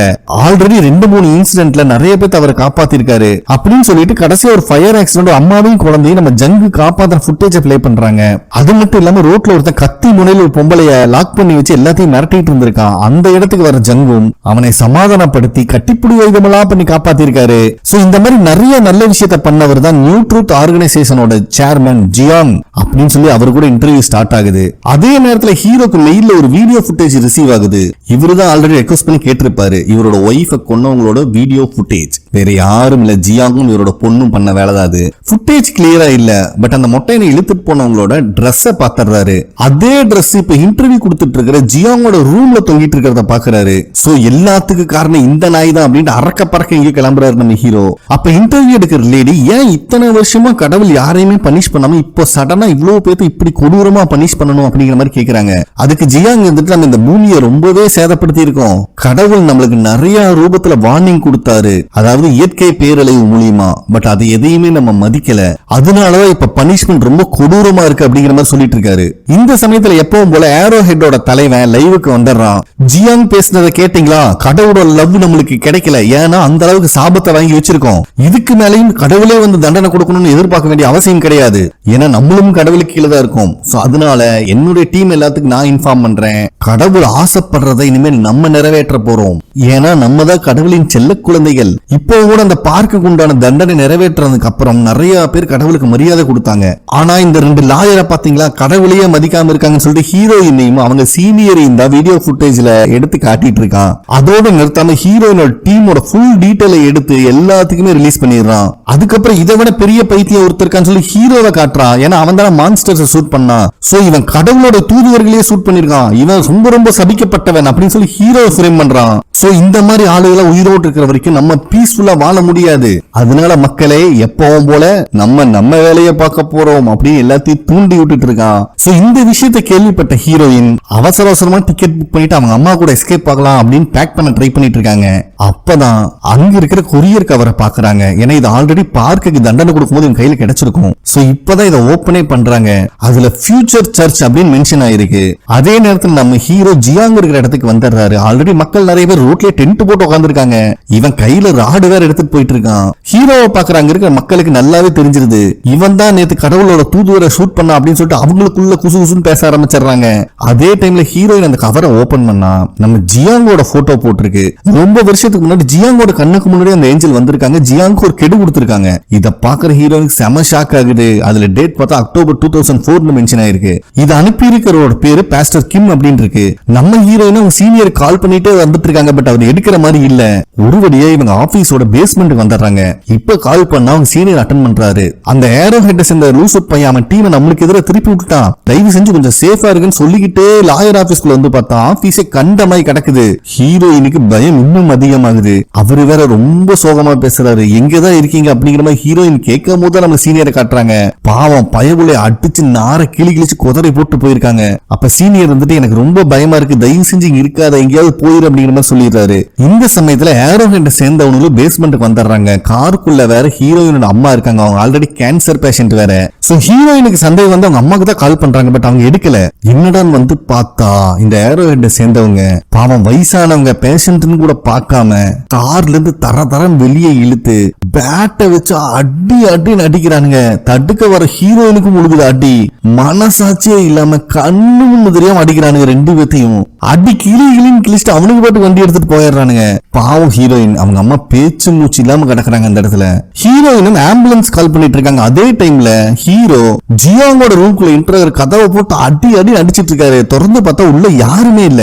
அப்புறம் எதுக்குடா இத்தனை பேர் வெளியே நின்று இருக்கீங்க அப்படிங்கிற மாதிரி யோசிச்சுட்டே உள்ள வந்து அந்த ட்ரெஸ் மட்டும் எடுத்துட்டு கிளம்புறாரு. இதே நேரத்துல ஹீரோயின் அவங்க அம்மா ஹாஸ்பிட்டலே அட்மிட் பண்ணிடுறாங்க. அப்ப ஹாஸ்பிட்டலுக்கு அத்தனை பேரும் இதுதான் அந்த பொண்ணு அப்படின்னு ஹீரோயினை பார்த்து பேசிட்டு இருக்காங்க. ஹீரோயினுக்கு சந்தேகம் வந்து மொபைல் எடுத்து பார்த்தா அந்த ஏரோ ஹெட் சேர்ந்தவங்க ஹீரோயினையும் அவங்க அம்மாவே அடிச்ச வீடியோவை ஆன்லைன்ல அப் பண்ணிருக்கானுங்க. ஹீரோயினுக்கு கொலை காண்டாகுது. இங்க வெளியே வர ஹீரோவை பொதுமக்கள் வெளியே போக கூடாம பால் பாக்கெட் தக்காளி வெங்காயம் வச்சு அடி அடி அடிக்கிறானுங்க. டே நான் ஒரு டிடெக்டிவ் தான் அப்படின்னு பேசுறதுக்குள்ளே அடிக்க ஆரம்பிச்சானுங்க. இதுல ஹீரோ மொபைல் வேற கீழே விழுந்துருது. அப்ப கரெக்டா ஹீரோக்கு ஜியாங் கால் பண்றாரு. ஜியாங்கோட பேரை பார்த்ததுக்கு அவ்வளவு மரியாதை கொடுக்கறானுங்க. அப்ப ஜியாங் வந்துட்டு போன் அங்க இருக்கிறவங்களை பார்த்து திருப்பு அப்படின்னு சொல்றாரு. போன்ல ஜியாங்க பார்த்தோன்னு யாருக்குமே பேச்சு மூச்சு இல்ல. ஒன்னும் பிரச்சனை இல்லை, இந்த டிடெக்டிவ் என்கிட்ட பர்சனலா பேசணும், அவரை காயப்படுத்த அவன் அனுப்பி வைங்க அப்படின்னு சொன்னதுக்கு அப்புறம் தான் ஒரு டிடெக்டிவ் அங்கிருந்து வெளியே வராரு. முழுசா எந்த நிலைமையில இருக்கு பாருங்க. சரிப்பா நான் ஒரு அட்ரஸ் தரேன், ஸ்ட்ரைட் அங்கவா அப்படிங்கிற மாதிரி சொல்லிடுறாரு. நம்ம ஹீரோவும் ஜியாங் கொடுத்த அட்ரஸ்க்கும் வந்துறாரு. ஒரு பாலடைஞ்ச பில்டிங்கா இருக்கு. அதே நேரத்துல ஹீரோயினும் அவங்களுக்கு கொரியர் பாஸ்டர் கிம் கிட்ட இருந்து ரிசீவ் ஆச்சுல அவங்க அட்ரஸ்க்கு வராங்க. அப்ப அவங்க ஜியாங்க பத்தி பாஸ்டர் கிம் கிட்ட விசாரிக்கும் போது 20 வருஷத்துக்கு முன்னாடியே கிம்முக்கு முன்னாடி அந்த ஏஞ்சல் வந்து அவன் சாக போற டேட்டையும் சொல்லியிருக்காங்க அப்படிங்கிற மாதிரி சொல்றாரு. அந்த ஆடியோ ஃபைலையும் பிளே பண்ணி காட்டுறாரு. அதே டைம்ல இங்க ஹீரோ கிட்ட ஜியாங் வந்துட்டு நான் 20 வருஷத்துக்கு முன்னாடி ஃபர்ஸ்ட் அந்த ஏஞ்சலை பார்த்தேன், அப்ப நான் அதை நம்பல, அதுக்கு அடுத்தடுத்த சம்பவம் தான் என்னை நம்ப வச்சுது. எனக்கு 20 வருஷத்துக்கு அப்புறம் நைட்டு 10:30 மணிக்கு சாவு வரும்னு குறிச்சிட்டு போயிருந்தாங்க. அந்த நாள் இன்னைக்கு தான், இன்னும் 10 நிமிஷம் தான் இருக்கு அப்படிங்கிற மாதிரி இவரு சொல்லிட்டு இருக்காரு. ஆனா ஹீரோ வந்துட்டு என் பொண்ணை என்னடா பண்ண அப்படிங்கிற மாதிரி கதறிட்டு இருக்கான். அதே டைம்ல ஹீரோயின் அந்த பாஸ்டர் கிம் கிட்ட அந்த ஆடியோ ஃபைலை கேக்குறாங்க. ஆனா அந்த பக்கம் அசால்ட்டா அந்த வாய்ஸ் ஃபைல் டெலீட் பண்ணி விட்டுறான். அப்ப ஜியாங் வந்துட்டு ஹீரோ கிட்ட நான் உனக்கு 2 ஆப்ஷன் தரேன், இன்னும் கொஞ்ச நேரத்துல நான் இறந்துருவேன், சோ நானும் இறந்து நரகத்துக்கு போயிட்டேன்னு தெரிஞ்சா மக்களுக்கு இது மேல இருக்கிற பயமும் நம்பிக்கையும் போயிரும். அப்படி இல்லைன்னா 2வது ஆப்ஷன், உன் பொண்ணு சேஃபா உன் வீட்டுல தான் இருக்கான், உன் ஒய்ஃபை கொலை பண்ணவன மர்டர் பண்ணதுக்கு உன் பொண்ணை நீ அரெஸ்ட் பண்ணணும். கண்டிப்பா நீ அதை பண்ண மாட்டேன்னு எனக்கு தெரியும், ஏன்னா அது பண்ணனா என்னோட விஷயத்தை நீ தோண்ட வேண்டியது வரும். அதுக்கு பெஸ்ட் நான் இறந்ததுக்கு அப்புறம் என்னோட எலும்பு கூடி யாரு கைக்கும் கிடைக்காம பண்ணிரு, அப்பதான் இவ்வளவு நாள் நான் கஷ்டப்பட்டு உருவாக்குன இந்த உலகம் அப்படியே அமைதியா இருக்கும் அப்படின்னு இவர் சொல்லிட்டு இருக்கும் போது அங்க பாஸ்டர் கிம் வந்துட்டு ஹீரோயின் கிட்ட ஜியாங் நியூ டூத் ஆர்கனைசேஷனோட நெக்ஸ்ட் சேர்மனா என்ன இருக்க சொல்லியிருக்காரு, அதுக்கு பதிலா அவர் கேட்டது உன்னுடைய சாவு மட்டும்தான் அப்படிங்கிற மாதிரி சொல்றான். ஹீரோயினுக்கு டர் ஆயிருது. அங்கிருந்து வெளியே ஓடி வரலான்னு பார்த்தா ஏரோ ஹெட்டை சேர்ந்தவனுங்க அங்க வந்துடுறானுங்க. ஹீரோயினை போட்டு கிழிச்சு எடுத்துட்டு இருக்கானுங்க. அதே டைம்ல ஜியாங் இருக்கிற இடத்துக்கு 3 மான்ஸ்டர்ஸும் வந்துருது. எப்படி பார்த்தாலும் அவங்களை ஹீரோனால ஒண்ணும் பண்ண முடியாது. வந்த மான்ஸ்டர்ஸ் ஜியாங்க துவச்சு எடுத்து ஒரு கட்டத்துல அவனுடைய சோலையும் எடுத்துட்டு போயிருது. பாவம் எலும்பு கூட நின்னுட்டு இருக்கான் கருகின நிலையில. அப்போ ஒரு பிரிட்ஜுக்கு கீழே தான் காட்டுறாங்க. ஹீரோயினை அடிச்சு துவச்சவனுக்கு அங்கதான் தூக்கி வீசிட்டு போயிருக்கானுங்க. சோ ஹீரோயினும் பேச்சு மூச்சு இல்லாம கிடக்குறா. இந்த இடத்துல இந்த எபிசோடும் கம்ப்ளீட் ஆகுது. டிராமாவோட ஓப்பனிங்லயே நியூஸ் பிளே ஆயிட்டு இருக்கு. அதுல தப்பு செஞ்சா தண்டனை கன்ஃபார்மா கிடைக்கும், அதுவும் கனக்கொடூரமா இருக்கும். அதனால மக்களுக்கு கடவுள் மேல இருக்கிற பயம் அதிகமாயிட்டு இருக்கு. கடைசியா 4 வருஷத்துக்கு முன்னாடி பார்க்கோட சோலை அந்த 3 மான்ஸ்டர்ஸ் எடுத்துட்டு போறத லைவா பிராட்காஸ்ட் பண்ணிருந்தாங்க. அவங்க என்ன தப்பு பண்ணாங்கன்னு யாருக்கும் தெரியல. அவங்க கடைசி வரைக்கும் தப்ப ஒத்துக்காதனாலதான் கடவுள் அவங்களுக்கு இந்த தண்டனை கொடுத்துட்டாரு. சோ இதோட சீரியஸ்னஸ் புரியணுங்கிறதுக்காக நியூ ட்ரூத் ஆர்கனைசேஷன் ஆர்கனைசேஷன் கடவுளால சபிக்கப்பட்டு இறந்தவங்களோட நினைவா ஒரு டெமான்ஸ்ட்ரேஷன் சென்டர் ஆரம்பிச்சிருக்காங்க அப்படிங்கிற மாதிரி சொல்லிட்டு இருக்காங்க. அதுல காஃபி ஷாப்ல இறந்து போன ஃபர்ஸ்ட் விக்டிம்ல இருந்து கடைசியா இறந்து போனவங்க வரைக்கும் எப்படி இறந்தாங்க அப்படிங்கிற ஒரு டெமான்ஸ்ட்ரேஷனா வச்சிருக்காங்க. இதை ஏதோ மியூசியத்தை சுத்தி பார்க்குற மாதிரி நிறைய பேர் சுத்தி பார்த்துட்டு இருக்காங்க. அது மட்டும் இல்லாம நிறைய பேர் இந்த அளவுக்கு கொடூரமா இறந்து போற விஷயம் வெளியே தெரியக்கூடாதுங்கிறதுக்காக அவங்களுடைய ஜட்ஜ்மெண்ட் டைம் வரும்போது ஆள் நடமாட்டமே இல்லாத காட்டுக்குள்ள போய் மான்ஸ்டர் கையால இறந்திருக்காங்க. அவங்களுடைய எலும்புக்கூடு மட்டும்தான் கிடைச்சிருக்கு. சில பேர் இந்த மாதிரி ஜட்ஜ்மெண்ட் வந்த உடனேயே மான்ஸ்டர் கையால சாகிறதுக்கு பயந்து தூக்கு போட்டும் இறந்திருக்காங்க. இப்படிதான் இந்த பிசினஸ் மேன் அவரு ஜட்ஜ்மெண்ட் வரக்கு முன்னாடியே பிசினஸ்ல லாஸ் ஆகி சூசைட் பண்ணிட்டாரு. ஆனாலும் அந்த மான்ஸ்டர்ஸ் அவங்கள சும்மா விடல. இறந்தவனோட சோலைய அடி அடி அடிச்சு பிரிச்சு மேஞ்சு எடுத்துட்டு போயிருக்கு அவங்க ஃப்ரெண்ட்ஸ் அண்ட் ஃபேமிலிக்கு முன்னாடி அப்படிங்கிற மாதிரியும் சொல்லிட்டு இருக்காங்க. சோ இறந்து போனா இந்த மான்ஸ்டர் கிட்ட இருந்து தப்பிச்சிடலான்னு கனவு கூட காண முடியாது. அப்படின்னா கடவுள் நம்ம கிட்ட என்னதான் சொல்ல வராரு அப்படின்னு சொல்லிட்டு கடைசியா ஜியாங் பேசியிருப்பாரு. கடவுள் எதிர்பார்க்கறதெல்லாம் யாருக்கும் எந்த கெடுதலும் செய்யாத ஒவ்வொரு தனி மனிதனோட ஒழுக்கம் தான் முக்கியம் அப்படின்னு. சோ இதுதான் சரி, அப்ப கடவுள் இததான் எதிர்பார்க்கிறாரு அப்படின்னு நியூஸ்ல சொல்றாங்க. அது மட்டும் இல்லாம காட்ஸ் வில் அப்படிங்கிற நேம்ல நிறைய மக்கள் அவங்க செஞ்ச தப்ப உணர்ந்து அவங்களே வீடியோ போட ஆரம்பிச்சிட்டாங்க. அப்படிங்கிற விஷயத்தை இப்ப நியூ ட்ரூத் ஆர்கனைசேஷனோட செகண்ட் சேர்மனா இருக்கிற அந்த பாஸ்டர் கிம் பேசிட்டு இருக்காரு. அதுவும் கடைசியா பார்க்கு இறந்தாங்கல்ல அவங்க வீட்டுல இருந்து. சோ இந்த வீட்டையே டெமான்ஸ்ட்ரேஷன் சென்டரா மாத்தி வச்சிருக்காங்க. அங்க அவங்க எலும்பு கூட இருந்த இடத்தை மக்கள் பார்க்கணுங்கிறக்காக அந்த எலும்பு கூடயே ஒரு கண்ணாடி பாக்ஸ் செட் பண்ணி வச்சிருக்கானுங்க. கடைசியா நீங்க பண்ண தப்பையும் கடவுள் கிட்ட தெரிவிக்கணும் அப்படின்னா இந்த காட்ஸ் வில்ல நியூ ட்ரூத் ஆப் மூலியமா கான்டாக்ட் பண்ணுங்க அப்படிங்கிற மாதிரி சொல்றானுங்க. சோ இது எல்லாமே இந்த நாயக பண்ணி வச்சிருக்கிற ஆடு.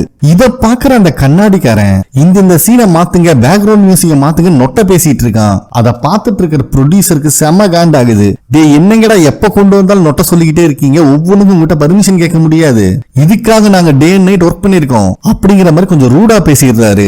அதனால அவங்க ஹெட் வந்துட்டு ஒன்னும் பிரச்சனை இல்ல சார், எல்லாமே நான் பாத்துக்கிறேன், நீங்க சொன்ன கரெக்ஷன் எல்லாம் பண்ணிடுறேன் அப்படின்னு சொல்லிட்டு அவங்களுக்கு சப்போர்ட் பண்ணி பேசுறான். தப்பா நினைக்காதீங்க, எங்க ப்ரொடியூசர் ரொம்ப நல்லவரு, அவருக்கு குழந்தை பிறந்து 2 நாள் ஆச்சு, இப்போ வரைக்கும் பார்க்க போல அந்த காண்ட்ல பேசிட்டாரு அப்படின்னு சொன்ன உடனே அவனுக்கு சொன்ன கரெக்ஷன் எல்லாம் பண்ணிட்டு நீ கான்டாக்ட் பண்ணுங்கன்னு சொல்லிட்டு 3 பேர் கிளம்பி போயிடுறானுங்க. ஹெட்டும் ப்ரொடியூசர் கிட்ட தயவு செஞ்சு இந்த கரெக்ஷன் எல்லாம் பண்ணி முடிச்சுட்டு அப்புறம் நீ குழந்தைய பார்க்கப்போ அப்படிங்கிற மாதிரி சொல்லிடுறாரு. பாவம் ப்ரொடியூசருக்கு செம்ம காண்ட் ஆகுது. ஏற்கனவே குழந்தை பிறந்து 2 நாள் ஆச்சு, இப்போ வரைக்கும் பார்க்கல.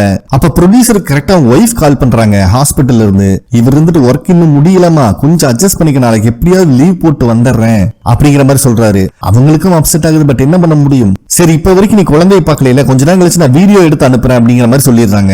இவரும் ஸ்கிரிப்ட் பேப்பர் எடுக்க கூட ஒர்க் பண்ற ஒரு டேபிள் வரும்போது ஒரு விசிட்டிங் கார்டு கிடைக்குது. அதுல சோடோ குயிக் லோன் அப்படிங்கிற மாதிரி மென்ஷன் பண்ணிருக்காங்க. பேக் சைட்ல யாங் பியான் ஃபிஷிங் ஸ்பாட் அந்த இடத்துக்கு வர சொல்லிருக்காங்க. இது என்னடா இடமா இருக்கு அப்படின்னு யோசிச்சுட்டு இருக்கும் போதே கொலிக்கார வந்து விசிட்டிங் கார்டை புடிங்கிடுறான். ஏன்டா எத்தனை டைம்டா கால் பண்றது, எடிட்டிங் ஒர்க் நிறைய இருக்கு, ஸ்கிரிப்ட் பேப்பர் எடுக்கலாம்னு வந்த அப்படிங்கிற மாதிரி இவர் சொல்றாரு ப்ரொடியூசர். பட் அவன் ரொம்ப பதட்டமாக இருக்கான். நான் கொஞ்சம் வெளியே போகணும், நீ எல்லாத்தையும் பாத்துக்கோ அப்படின்னு சொன்னா ப்ரொடியூசருக்கு இன்னும் காண்டாகுது. டே நான் இன்னும் பிறந்த குழந்தையவே பார்க்காம இருக்கேன்னா கொஞ்சம் புரிஞ்சு அப்படிங்கிற மாதிரி சொல்றாரு. பட் இது எதுவுமே அவன் கேட்கிற மாதிரி இல்ல. என்னை மன்னிச்சிரு, நான் கொஞ்சம் வெளியே போகணும்னு சொல்லிட்டு அவன் பாட்டு கிளம்பி போயிடுறான். அப்ப கரெக்டா ப்ரொடியூசரோட ஒய்ஃப் அவருக்கு அனுப்புறதுக்காக குழந்தைய வீடியோ எடுக்க பாக்குறாங்க. அப்ப கரெக்டா குழந்தைக்கு முன்னாடி அந்த ஏஞ்சல் வந்து நிக்குது. இன்னும் 3 நாள்ல நைட்டு 9:30 மணிக்கு நீ நரகத்துக்கு போவ அப்படின்னு மனசாட்சி இல்லாம அந்த குழந்தைய பார்த்து சொல்லிட்டு இருக்கு. இத பாக்குற அவங்க டெட் ஷாக்ல நின்னுட்டு இருக்காங்க. அதே நேரத்தில் நம்ம ப்ரொடியூசரும் ஒர்க் முடிச்சுட்டு வீட்டுக்கு போயிட்டு இருக்கும்போது அவங்க ஒய்ஃபுக்கு தான் கால் பண்றாரு. பட் அவங்க பிக் பண்ணல. அப்ப அன்னோன் நம்பர்ல இருந்து ஒரு கால் வருது. அட்டன் பண்ணா பேசுறது அவங்க கொலீகோட ஒய்ஃப். ஆல்ரெடி ஒருத்தர் கொஞ்சம் ஒர்க் இருக்குன்னு சொல்லி ஆபீஸ்ல கிளம்பினார்ல, அவரோட ஒய்ஃப் தான் இவங்க. இன்னும் வீட்டுக்கு வரல, உங்க கூட இருக்காரா அப்படிங்கிற மாதிரி கேக்குறாங்க. ஏமா பர்சனலா ஒர்க் இருக்கு, ஃபேமிலியா வெளியே போறேன்னு சொல்லி ரொம்ப சீக்கிரமா கிளம்பணும் அப்படிங்கிற மாதிரி இவர் சொல்றாரு. அப்ப அவங்க ஒய்ஃப் இருந்துட்டு கொஞ்ச நாள் அவர் ரொம்ப வித்தியாசமா நடந்துட்டு இருக்காரு, ஏதோ லோன் கம்பெனி கூட பேசிட்டு இருந்தாரு, ஏதாவது ப்ராப்ளமா அப்படிங்கிற மாதிரி கேக்குறாங்க. அதெல்லாம் ஒண்ணும் இல்லையா, ஆபீஸ்ல நார்மலா தான் இருந்தா, சரி ஓகே நான் செக் பண்ணி பாக்குறேன் அப்படிங்கிற மாதிரி சொல்லிடுறாரு ப்ரொடியூசர். அதுக்கப்புறம் தான் அந்த விசிட்டிங் கார்டு பார்த்த விஷயம் அவர் ஞாபகத்துக்கு வருது. ஒருவேளை அந்த விசிட்டிங் கார்டுல மென்ஷன் பண்ண மாதிரி ஃபிஷிங் ஸ்பாட்டுக்கு போயிருப்பானு சொல்லிட்டு அங்கதான் வந்துட்டு இருக்காரு ப்ரொடியூசர். அதே நேரத்துல ப்ரொடியூசரோட ஒய்ஃப் அந்த காட்ஸ்வில் பேஜ்ல யார் யாருக்கெல்லாம் தண்டனை கொடுத்திருக்கு அப்படின்னு சர்ச் பண்ணி பார்த்தா அதுல எந்த குழந்தைங்களுக்கும் இப்ப வரைக்கும் தண்டனை கொடுக்கல அப்படின்னு தான் வருது. இது உங்களுக்கு இன்னுமே ஷாக்கா இருக்கு. சோ அந்த பிஷிங் ஸ்பாட்டுக்கு போயிட்டு இருக்கிற ப்ரொடியூசரோட காரை இன்னொரு கார் வழி மறைக்குது. யாருன்னு பார்த்தா அந்த ஏரோ ஹெட்டை சேர்ந்தவங்க. ஏற்கனவே இவங்களுக்கு கண்டாலே ப்ரொடியூசருக்கு பிடிக்காது. வந்தவனுங்க யாரு என்னன்னு விசாரிக்கும் போது டேஷ்போர்ட்ல இருக்க விசிட்டிங் கார்டு வச்சு டிவி ஸ்டேஷன் ஒர்க் பண்றவன் அப்படின்னு கண்டுபிடிச்சிடுறாங்க. உனக்கு என்னப்பா இங்க வேலை, நீ எல்லாம் இங்க வரக்கூடாதுன்னு பெரிய பருப்பு மாதிரி பேசிட்டு இருக்கானுங்க. அப்ப ப்ரொடியூசர் இருந்துட்டு, டேய் நான் ஷூட் பண்றேன், லொகேஷன் பார்க்க போயிட்டு இருக்கேன், தேவையில்ல எனக்கு கடுப்பு ஏத்தாதுன்னு சொன்னா அவனும் டப்பி சாதி கிளம்பிடுறானுங்க. ஏன்னா இவன் டிவி ஸ்டேஷன்ல வேலை செய்யறவன், அதனால பிரச்சனை பெருசாகும் அவனுக்கு நல்லாவே தெரியும். சோ ஒரு வழியா ப்ரொடியூசர் அந்த ஃபிஷிங் ஸ்பாட்டுக்கும் வந்துடுறாரு. கொலிகோட கார் அங்கதான் நின்னுட்டு இருக்கு. சோ கண்டிப்பா இந்த பக்கி இங்கதான் இருப்பான்னு தேடி பார்த்துட்டு இருக்கும் போது அவன் தூரமா உட்காந்துட்டு இருக்கிறது கண்டுபிடிச்சிடறாரு. இவர் அவன் பேரை சொன்ன உடனே பைபிள்ல ஃபுல் பதட்டமாயி அந்த லேக்குள்ள இறங்கி ஓட ஆரம்பிக்கிறான். ப்ரொடியூசரும் ஒரு வழியா அவனை பிடிச்சி சமாதானப்படுத்துறாரு. அவன் அழுன்னு அழுதுட்டு இருக்கான். என்னடா விஷயம் கேட்டா, ஏஞ்சல் வந்து இவனுக்கும் டேட் கொடுத்துட்டாங்க, கொஞ்ச நேரத்துல பைபிள்ல நரகத்துக்கு போக போறான், தயவு செஞ்சு நீங்க பார்த்த மாதிரி யார்கிட்டையும் காட்டிக்காத, நான் நரகத்துக்கு போற விஷயம் மட்டும் வெளியே தெரிஞ்சதுன்னா அந்த நியூ ட்ரூத் ஆர்கனைசேஷனை சேர்ந்தவங்களும் ஏரோ ஹெட் குரூப் சேர்ந்தவங்களும் சும்மாவே விட மாட்டானுங்க என் ஃபேமிலிய அப்படின்னு கெஞ்சி கதறிட்டு இருக்காரு. டே பயப்படாத நான் இருக்கேன் அப்படிங்கிற மாதிரி இவர் சொன்னாலும் பாவ கொலிக்கு ரொம்ப பதட்டத்துல இருக்கான். அதுக்கு தான் அந்த சோடோ கம்பெனி நான் கால் பண்ணிருக்கேன், அவங்க பாத்துக்குவாங்க, என் எலும்பு கூட யாருக்கு கிடைக்காது, தயவு செஞ்சு இங்கிருந்து போயிரு, என்னை பார்த்த மாதிரி யார்கிட்டையும் காட்டிக்காதுன்னு சொல்லிட்டு இருக்கும் போதே மான்ஸ்டர் என்ட்ரி கொடுத்துருது. ப்ரொடியூசர் எல்லாம் வெடத்து போயிடுறாரு. பயபுள்ளைய தாறு மாற தண்ணிக்குள்ள வச்சு சம்பவம் பண்ணுது. பாக்குற ப்ரொடியூசருக்கு உசுரே இல்ல. கடைசியா எப்பவும் போல எலும்பு கூடுதான் மிஞ்சுது. அப்ப கரெக்டா கார்ல சில பேர் அந்த இடத்துக்கு வராங்க. இவங்க தான் சோடு கம்பெனியை சேர்ந்தவங்க. ஆல்ரெடி இவன் சொல்லியிருந்த மாதிரியே எல்லா எவிடன்ஸையும் கிளியர் பண்றாங்க. இவனும் கத்துன்னு கத்துறான், நீ உடுங்கடா எங்கடா இழுத்துட்டு போறீங்க அப்படின்னு. அப்ப கரெக்டா ஹீரோனோட சீனியர் தான் வந்து பேசுறாரு. தம்பி இங்க பார்த்த விஷயத்தை இங்கேயே மறந்துரு, நீ இதுக்கு மேல இதை தோண்ட ஆரம்பிச்சுன்னா உன் லைஃப் டேஞ்சர்ல போகும் அப்படின்னு சொல்லிட்டு இருக்கும் போது தூரமா பார்த்தா ஹீரோயின் நின்னுட்டு இருக்கா. சோ இவ இன்னும் சாகல. இவங்க எல்லாம் சேர்ந்து அந்த சோடு கம்பெனி ரன் பண்ணிட்டு இருக்காங்க. இவன் இதை பார்த்துட்டு இருக்கும் போது ஒரு இன்ஜெக்ஷன் போட்டு பயபுள்ளைய மட்டையாக்கிடுறாங்க. இவனுங்களும் எல்லா எவிடன்ஸையும் கிளியர் பண்ணிட்டோம் அப்படின்னு சொல்லி அங்கிருந்து கிளம்பிடுறாங்க. ஆனா அங்க ஒரு விசிட்டிங் கார்டு மிஸ் ஆயிருக்கு. நெக்ஸ்ட் டே நம்ம ப்ரொடியூசர் எங்க இருக்குன்னே தெரியும் காருக்குள்ள இருந்து கண்ண முழிக்கிறான். இவனுக்கு என்ன நடந்ததுன்னே புரியல. பட் குழந்தைய பார்த்தே ஆகணும் அப்படிங்கறதுனால ஹாஸ்பிட்டலுக்கு வந்துடுறான். வந்தவனுக்கு அடுத்த ஷாக் காத்துக்கிட்டு இருக்கு. அவன் ஒய்ஃப் அந்த வீடியோ பிளே பண்ணி காட்டிடுறாங்க. இன்னும் அவன் குழந்தை உயிரோடு இருக்கிறதுக்கு 3 நாள் தான் டைம் இருக்கு. அதே நேரத்துல அந்த நியூ ட்ரூத் ஆர்கனைசேஷன்ல இருக்கிற கண்ணாடிக்காரன் போலீஸ்காரங்களோட உதவியோட அந்த லேக் ஃபுல்லா சர்ச் பண்ணிட்டு இருக்கான். இவனுக்கு எப்படியோ நியூஸ் லீக் ஆயிருக்காட்டு இருக்கு. அப்ப அங்க இருக்கிற ஒரு போலீஸ்காரர் இந்த கண்ணாடிக்காரன் கிட்ட, நாங்க ஃபுல்லா சர்ச் பண்ணியாச்சு, நீங்க சொன்ன மாதிரியே எந்த எவிடன்ஸும் கிடைக்கல அப்படிங்கிற மாதிரி சொல்லிடுறாரு. இந்த போலீஸ்காரருக்கு நியூ ட்ரூத் ஆர்கனைசேஷன் மேல பெரிய மரியாதை இருக்க மாட்டிருக்கு. அப்ப அங்க வர இன்னொரு போலீஸ்காரன் மிஸ்டர் காங்கோட காரு டோல்கேட் கேமரால ரெக்கார்ட் ஆயிருக்கு அப்படிங்கிற விஷயத்த சொல்றாரு. இந்த லேக்ல இறந்து போன ஒரு பேரு தான் காங். அதனால போலீஸ்காரங்களை சர்ச் பண்றதை நிறுத்திட்டு கிளம்பும் போது இந்த கண்ணாடிக்காரன் அந்த சோடோ கம்பெனியோட விசிட்டிங் கார்டை அங்க பாத்துறான். அத போட்டோவும் எடுத்து வச்சுக்கிறான். இவனுக்கு ஏதோ ஸ்ட்ரைக் ஆகுது. அதே நேரத்துல ப்ரொடியூசர் கிட்ட ஹாஸ்பிட்டல்ல அவங்க ஒய்ஃப் ரொம்பவே ஃபீல் பண்ணி கதறிட்டு இருக்காங்க. தப்பு செஞ்சவங்களுக்கு தண்டனை கொடுக்கறதெல்லாம் சரிதான், இப்ப பிறந்த குழந்தை என்ன தப்பு பண்ணுச்சு, நானும் ஆன்லைன்ல இருந்து எல்லாமே சர்ச் பண்ணி பார்த்துட்டேன், இதுக்கு எங்கேயுமே எனக்கு விட கிடைக்கல அப்படின்னு ரொம்பவே ஃபீல் பண்ணி அழுதுட்டு இருக்காங்க. அதுக்கப்புறம் தான் ப்ரொடியூசர் ஃபர்ஸ்ட் டைம் அவர் குழந்தையவே பார்க்க வராரு. யோசிச்சு பாருங்க, ஃபர்ஸ்ட் குழந்தைய பார்க்க வரக்கு முன்னாடி அந்த குழந்தை 3 நாள் தான் உயிரோடுக்கும் தெரிஞ்சா அந்த மனுஷன் என்ன பண்ணுவான் பாவம். சோ அந்த குழந்தைய பார்த்து ரொம்பவே ஃபீல் பண்ணி நின்னுட்டு இருக்கான். இந்த இடத்துல இந்த எபிசோடும் கம்ப்ளீட் ஆகுது. ஸ்டார்டிங்ல இந்த கண்ணாடிக்காரங்கிட்ட ஒரு போலீஸ்காரர் வந்து இந்த விட்னஸ் மிஸ்டர் காங்கோட கிரெடிட் கார்டு போர்ட் பக்கத்துல கடையில யூஸ் பண்ணி சிகரெட் வாங்கியிருக்கான். அது மட்டும் இல்லாம லோன் கொடுக்கறவங்க கிட்ட நிறைய லோன் வாங்கி வச்சிருக்கான். கண்டிப்பா கப்பல் மூலியமா தப்பிச்சு வெளிநாட்டுக்கு போயிருப்பான். எப்படி அவனால பொண்டாட்டி பிள்ளைங்களை விட்டுட்டு போக முடியுது அப்படிங்கிற மாதிரி இவரு புலம்பிட்டு இருக்காரு. அப்ப அங்க வர லேடி இந்த கண்ணாடிக்காரோட பேரு யூஜி, நம்ம இனிமேல் யூஜின்னு சொல்லிக்கலாம். யூஜி கிட்ட இப்ப ரீசெண்டா ஒருத்தனுக்கு ஏஞ்சல் டேட்டை பிக்ஸ் பண்ணிட்டு போயிருக்காங்க சூப்பர் மார்க்கெட்ல. அவன் இப்ப ஒரு ஹோட்டல்ல தான் பதுங்கி இருக்கான் அப்படிங்கிற விஷயத்த சொல்றாங்க. சரி அப்படின்னா ஃபர்ஸ்ட் ஹோட்டலுக்கு போவோம்னு சொல்லி யூஜியும் கிளம்புறான். அதே நேரத்தில் நம்ம ப்ரொடியூசர் அவங்க ஒய்ஃப் பேசினதையும் அவங்க குழந்தைக்கு நடக்க போறதையும் நினைச்சு ரொம்பவே ஃபீல் பண்ணிட்டு இருக்காரு. அப்பதான் கடைசியா அவர் ஃப்ரெண்டு சொன்ன விஷயம் ஞாபகத்துக்கு வருது, சோடோ கம்பெனியை பத்தி. சோ அதை பத்தி சர்ச் பண்ணி பாக்குறாரு. அப்ப கரெக்டா அங்க வர இவரோட ஹெட், டேய் காங்க பத்தி கேள்விப்பட்டியா, அவன் ஏதோ சூதாடி நிறைய கடன் ஆயிடுச்சாமா, அதனால கப்பல்ல வெளிநாட்டுக்கு தப்பிச்சு போயிட்டான். அது மட்டும் இல்லாம இப்ப நிறைய பேர் ட்ரேஸே இல்லாம மறைஞ்சு போயிட்டு இருக்காங்க, ஏன்னே தெரியல அப்படின்னு இவர் சொல்லும் போதுதான் சோடோ கம்பெனில இருக்கிற மெம்பரோட ஃபேஸ் இவர் பார்த்திருப்பாரு, அந்த விஷயம் ஞாபகத்துக்கு வருது. சோ அத பத்தி தெரிஞ்சுக்கிறதுக்காக அரக்க பறக்க ஓடுறாரு. அதே நேரத்துல இந்த யூஜியும் அவங்க டீம்ல சேர்ந்தவங்களும் ஹோட்டல்ல ஒளிஞ்சிருந்த ஆளையும் கண்டுபிடிச்சிட்டாங்க. ஏன்னா இவன் கண்ணு முன்னாடிதான் ஏஞ்சல் வந்து இவனுக்கு டேட் பிக்ஸ் பண்ணிட்டு போயிருக்கு. சரி சொல்லுடா என்னடா நடந்துச்சுன்னு கேட்டா, ஐயா நான் சூப்பர் மார்க்கெட்டுக்கு மளிகை சாமான வாங்க போயிருந்தேன். அப்ப திடீர்னு என் கண்ணு முன்னாடி அந்த ஏஞ்சல் வந்து உனக்கு இன்னும் 6 நாள் தான் டைம் இருக்கு, சாயங்காலம் 5 மணிக்கு உனக்கு சங்கூதிடுவாங்கன்னு சொல்லிட்டாங்க அப்படின்னு சொல்லி ரொம்பவே ஃபீல் பண்ணிட்டு இருக்கான். இந்த சமயத்துல யூஜி இவனோட ரூம்லயும் அந்த சோடோ கம்பெனியோட விசிட்டிங் கார்டு இருக்கிறத பாத்துறாரு. சோ இந்த விசிட்டிங் கார்டு இங்க எப்படி வந்துச்சு அப்படிங்கிற மாதிரி அவங்கிட்ட விசாரிக்க ஆரம்பிக்கிறாரு. அதே நேரத்துல ப்ரொடியூசர் எடிட்டர் ஒரு ரூமுக்கு வந்து கொஞ்ச நாளைக்கு முன்னாடி நம்ம பண்ண டிவி ஷோல நிறைய பேர் காணாம போயிட்டு இருக்கான்னு ஒரு ஆள் சொன்னார்ல அப்படின்னு சொல்லி அவரோட டீடைலையும் வாங்கிக்கிறாரு. ஏன்னா இவரோட ஃபேஸ தான் ப்ரொடியூசர் அந்த லேக் கிட்ட பாத்துருப்பாரு. நெக்ஸ்ட் சீன்லயே அந்த நியூ ட்ரூத் ஆர்கனைசேஷனோட ஹெட் ஆபீஸ் தான் காட்டுறாங்க. இதுக்கு முன்னாடி ஹோட்டல்ல காங்குன்னு ஒருத்தர் மீட் பண்ணிருப்பாங்களா, அவனே தான் தொக்கா தூக்கிட்டு வந்து உட்கார வச்சிருக்காங்க. அப்ப அங்க வர பாஸ்டர் கிம் எல்லாத்து முன்னாடியும் ஒரு சூப்பர் மார்க்கெட்ல ஏஞ்சல் பப்ளிக்கா இவன் முன்னாடி வந்து இவன் சாக போற நாளையும் சொல்லியிருக்காங்க அப்படின்னு சொல்லிட்டு பொலேர்னு பொடனிலே ஒரு அடி போடுறாரு. அவங்க இவ்வளவு சொன்னதுக்கு அப்புறமும் அவன் செஞ்ச தப்பா ஒத்துக்காம ஓடி ஒளிய ட்ரை பண்றான். ஏண்டா கடவுள் கிட்ட இருந்து எப்படி உன்னால தப்பிக்க முடியும்?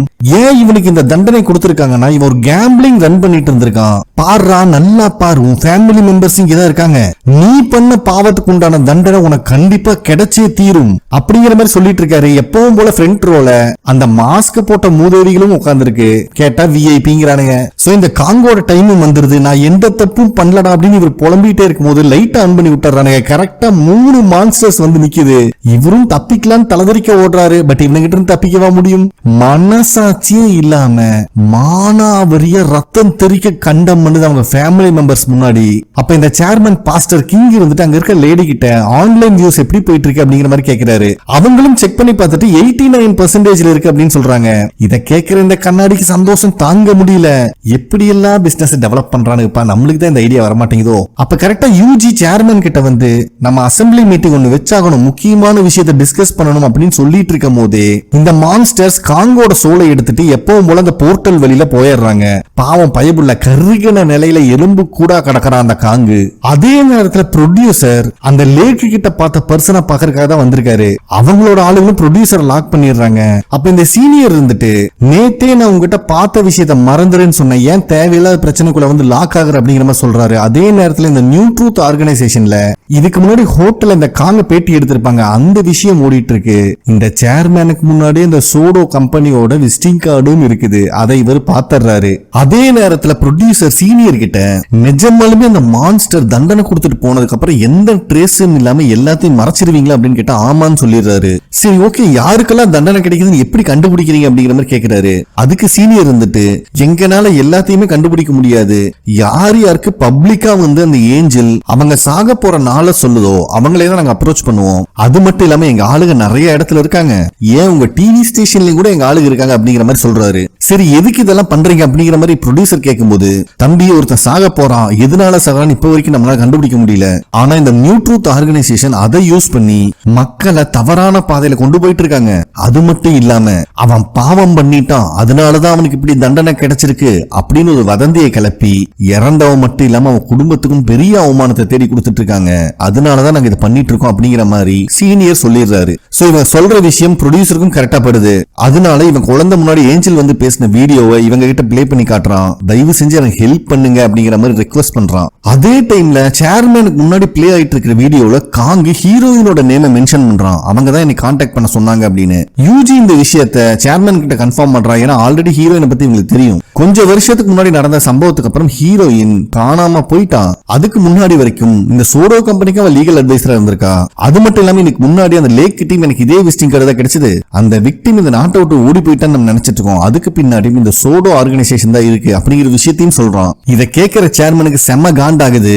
ஏண்டா அவங்க இவ்வளவு விஷயம் பண்ணிட்டு இருக்காங்கன்னு சொல்றீங்க, அப்புறம் எதுக்கிட்ட அவங்களை விட்டு வச்சிருக்கீங்க, சீக்கிரம் அவங்க கதையை முடிச்சிரு அப்படின்னு சொல்லும்போது யூஜின் வந்துட்டு நான் போலீஸ் டிபார்ட்மெண்ட் கிட்ட பேசியிருக்கேன், அவங்க கோஆபரேஷன் கேட்டிருக்கேன் அப்படின்னு சொல்றான். டே லூசு பயலே, அவங்க நம்மளுக்கு ஒரு ஸ்டெப் முன்னாடி இருக்காங்க, இப்படியே போச்சுன்னா மேட்டர் ரொம்ப பெருசாயிரும், அதனால போலீஸ் டிபார்ட்மெண்டோட ஹெல்ப் எல்லாம் கேட்காத, அவங்க கதையை முடிச்சிரு அப்படிங்கிற மாதிரி சேர்மன் சொல்லிடுறான். அதனால யூஜி அவன் டீம் மெம்பர் கிட்ட ஏரோ ஹெட்ட கான்டாக்ட் பண்ணி எவ்வளவு பேரை கேதர் பண்ண முடியுமா கேதர் பண்ண சொல்லு அப்படிங்கிற மாதிரி ஆர்டர் போட்டுறான். சோ இவனுங்க பிளான் பண்ணபடியே ஏரோ ஹெட்ட சேர்ந்தவனுங்க ஹீரோயின் டீம்ல இருக்கிற ஒருத்தனை தூக்கிடுறானுங்க. அப்ப யூஜி இருந்துட்டு அவன் டீம் ஆள் கிட்ட எப்படி ஏரோ ஹெட்டுக்கு இவ்வளவு விஷயம் தெரியுது தெரியுது அப்படின்னு கேட்கும்போது, நம்ம ஹீரோ இருக்கான் பாத்தீங்களா, அவன் டீம்ல ஒருத்தர் இருக்கான், அவன் ஏரோ ஹெட்டோட சப்ஸ்கிரைபர் ஆவான். அந்த லூசு பையன் தான் நிறைய டீடைல லீக் அவுட் பண்ணிட்டு இருக்கான். அது மட்டும் இல்லாம ஏரோ ஹெட்டோட ஆளுங்க நிறைய இடத்துல இருக்காங்க, அது மூலியமா அவங்களுக்கு நிறைய இன்ஃபர்மேஷன் கிடைச்சிட்டு இருக்கு அப்படிங்கிற விஷயத்தையும் அவன் சொல்றான். சோ ஹீரோயினை மீட் பண்றதுக்காக சீனியர் ப்ரொடியூசர் கூப்பிட்டு வந்திருக்காரு. அப்ப ஹீரோயின் வந்துட்டு இந்த விஷயத்துல நியூ ட்ரூத் ஆர்கனைசேஷன்னால கூட உங்களுக்கு ஹெல்ப் பண்ண முடியாது, ஏன்னா மான்ஸ்டர் கையால சாக போறவனை டெமான்ஸ்ட்ரேட் பண்ணி தான் அவன் பண்ண தப்ப சுட்டி காட்டி மத்தவங்க கிட்ட பயத்தை கிரியேட் பண்ணிட்டு இருக்காங்க. இந்த குழந்தை எந்த தப்புமே பண்றதுக்கு வாய்ப்பே கிடையாது, ஏன்னா இப்பதான் பிறந்திருக்கு. கண்டிப்பா இந்த விஷயத்தை அவங்க வெளியே லீக் அவுட் பண்ண மாட்டாங்க. அதையும் மீறி நீங்க அவங்களை அப்ரோச் பண்ணீங்கன்னா உங்களுக்கு தெரியாமையே இந்த குழந்தையோட விஷயத்தை அவங்க மறைச்சிருவாங்க. அப்படி இல்லைன்னா உங்களுக்கு ஒரு குழந்தையே பிறக்கலன்னு ஃப்ரேம் பண்ணிடுவானுங்க அப்படிங்கிற மாதிரி சொல்றாங்க. ஆனா ப்ரொடியூசர்னால இதை ஏத்துக்க முடியல. சரிப்பா அப்படின்னா அந்த நியூ ட்ரூத் ஆர்கனைசேஷனை உருவாக்குன சிஓ ஜியாங் இருக்காருல, அவருக்கு என்ன ஆச்சு அப்படிங்கிற மாதிரி இவங்க கேக்குறாங்க. பட் இவங்களுக்கு தெரிஞ்ச விஷயம் எல்லாம் அவர் ஒரு வேர்ல்டு டூர் போயிருக்காரு அப்படிங்கிறது மட்டும்தான். அப்பதான் ஹீரோயின் ப்ரொடியூசர் கிட்ட ஜியாங் இறந்த விஷயத்த சொல்றாங்க. கொஞ்சம் யோசிச்சு பாரு, 20 வருஷமா அவன் சாக போற டேட் தெரிஞ்சே அவன் வாழ்ந்திருக்கான், அதுலயும் கடைசி 10 வருஷமா இத பத்தி மக்கள் கிட்ட நிறைய அவேர்னஸ் கிரியேட் பண்ண ட்ரை பண்ணிருக்காரு. ஆனா கடைசி அந்த பார்க் இறந்த விஷயத்த லைவா டிவில பிராட்காஸ்ட் பண்ணதுக்கு அப்புறம் தான் மக்களுக்கு இதோட சீரியஸ்னஸே புரிஞ்சுது. சோ இந்த மூட நம்பிக்கையில இருந்து மக்கள் திருப்பி வெளியே கொண்டு வரணும்னா உங்க குழந்தைக்கு நடக்க போறதையும் நம்ம லைவா பிராட்காஸ்ட் பண்ணணும். ஏன்னா பிறந்த குழந்தை எந்த தப்பும் பண்றதுக்கு வாய்ப்பு இல்ல, அப்படிப்பட்ட குழந்தையை கொல்லணும்னா அது கடவுளே கிடையாது அப்படிங்கறத மக்கள் புரிஞ்சுக்கணும் அப்படின்னு சொல்றாங்க. பட் இதுல ப்ரொடியூசருக்கு இஷ்டம் இல்ல, கண்ணா பின்னான்னு திட்டிட்டு அங்கிருந்து கிளம்புறாரு. அப்ப ஹீரோயின் வந்துட்டு உலகத்துல எந்த மூளைக்கு கொண்டு போனாலும் உன் குழந்தையை காப்பாற்ற முடியாது, ஏன்னா அவனுக்கு எங்கிருந்து வரானுங்க யாருனாலே கண்டுபிடிக்க முடியல. அட்லீஸ்ட் இந்த குழந்தைக்கு நடக்கிறது மத்தவங்களுக்கு ஒரு எக்ஸாம்பிளா இருக்கட்டும், நல்லா யோசிச்சு பார்த்து எனக்கு கால் பண்ணு அப்படின்னு விசிட்டிங் கார்டை கொடுத்துறாங்க. அதே டைம்ல ஏரோ ஹெட்டை சேர்ந்தவன் தான் ஹீரோயினோட டீம்ல இருக்கணும் தூக்கிட்டானுங்களே, அவனை கட்டி போட்டு சுத்தில வச்சு அடி அடின்னு அடிச்சு கொடுமைப்படுத்துறானுங்க. இருந்தாலும் அவன் வாயை திறக்கிற மாதிரி இல்ல. ஒரு கட்டத்துல அவன் ஒய்ஃபை கொன்றுவன் பயமுறுத்தும் போது சீனியரோட பேரை சொல்லிடுறான். அதே நேரத்துல சீனியர் ப்ரொடியூசர் கிட்ட ஹீரோயினுக்கு நடந்த கொடுமையை தான் சொல்லிட்டு வந்துட்டு இருக்காரு. சரி வாப்பா டிராப் பண்ற அப்படிங்கிற மாதிரி கூப்பிட்டாலும் ப்ரொடியூசர் நான் நடந்து போய்க்கிறேன் அப்படின்னு சொல்றேன். இவங்க மேல சமகாண்டில் இருக்கானாட்டு இருக்கு. தம்பி இதை நினைச்சு நீ கோவப்பட்டு எந்த பிரயோஜனம் கிடையாது, உன் குழந்தைக்கு எப்படி அந்த ஏஞ்சல் வந்து சொல்லுச்சோ அதே மாதிரிதான் என் பொண்ணுக்கு நடந்துச்சு அப்படின்னு சொல்றாரு. இப்போ ஒரு பிளாஷ்பேக்கை காட்டுறாங்க.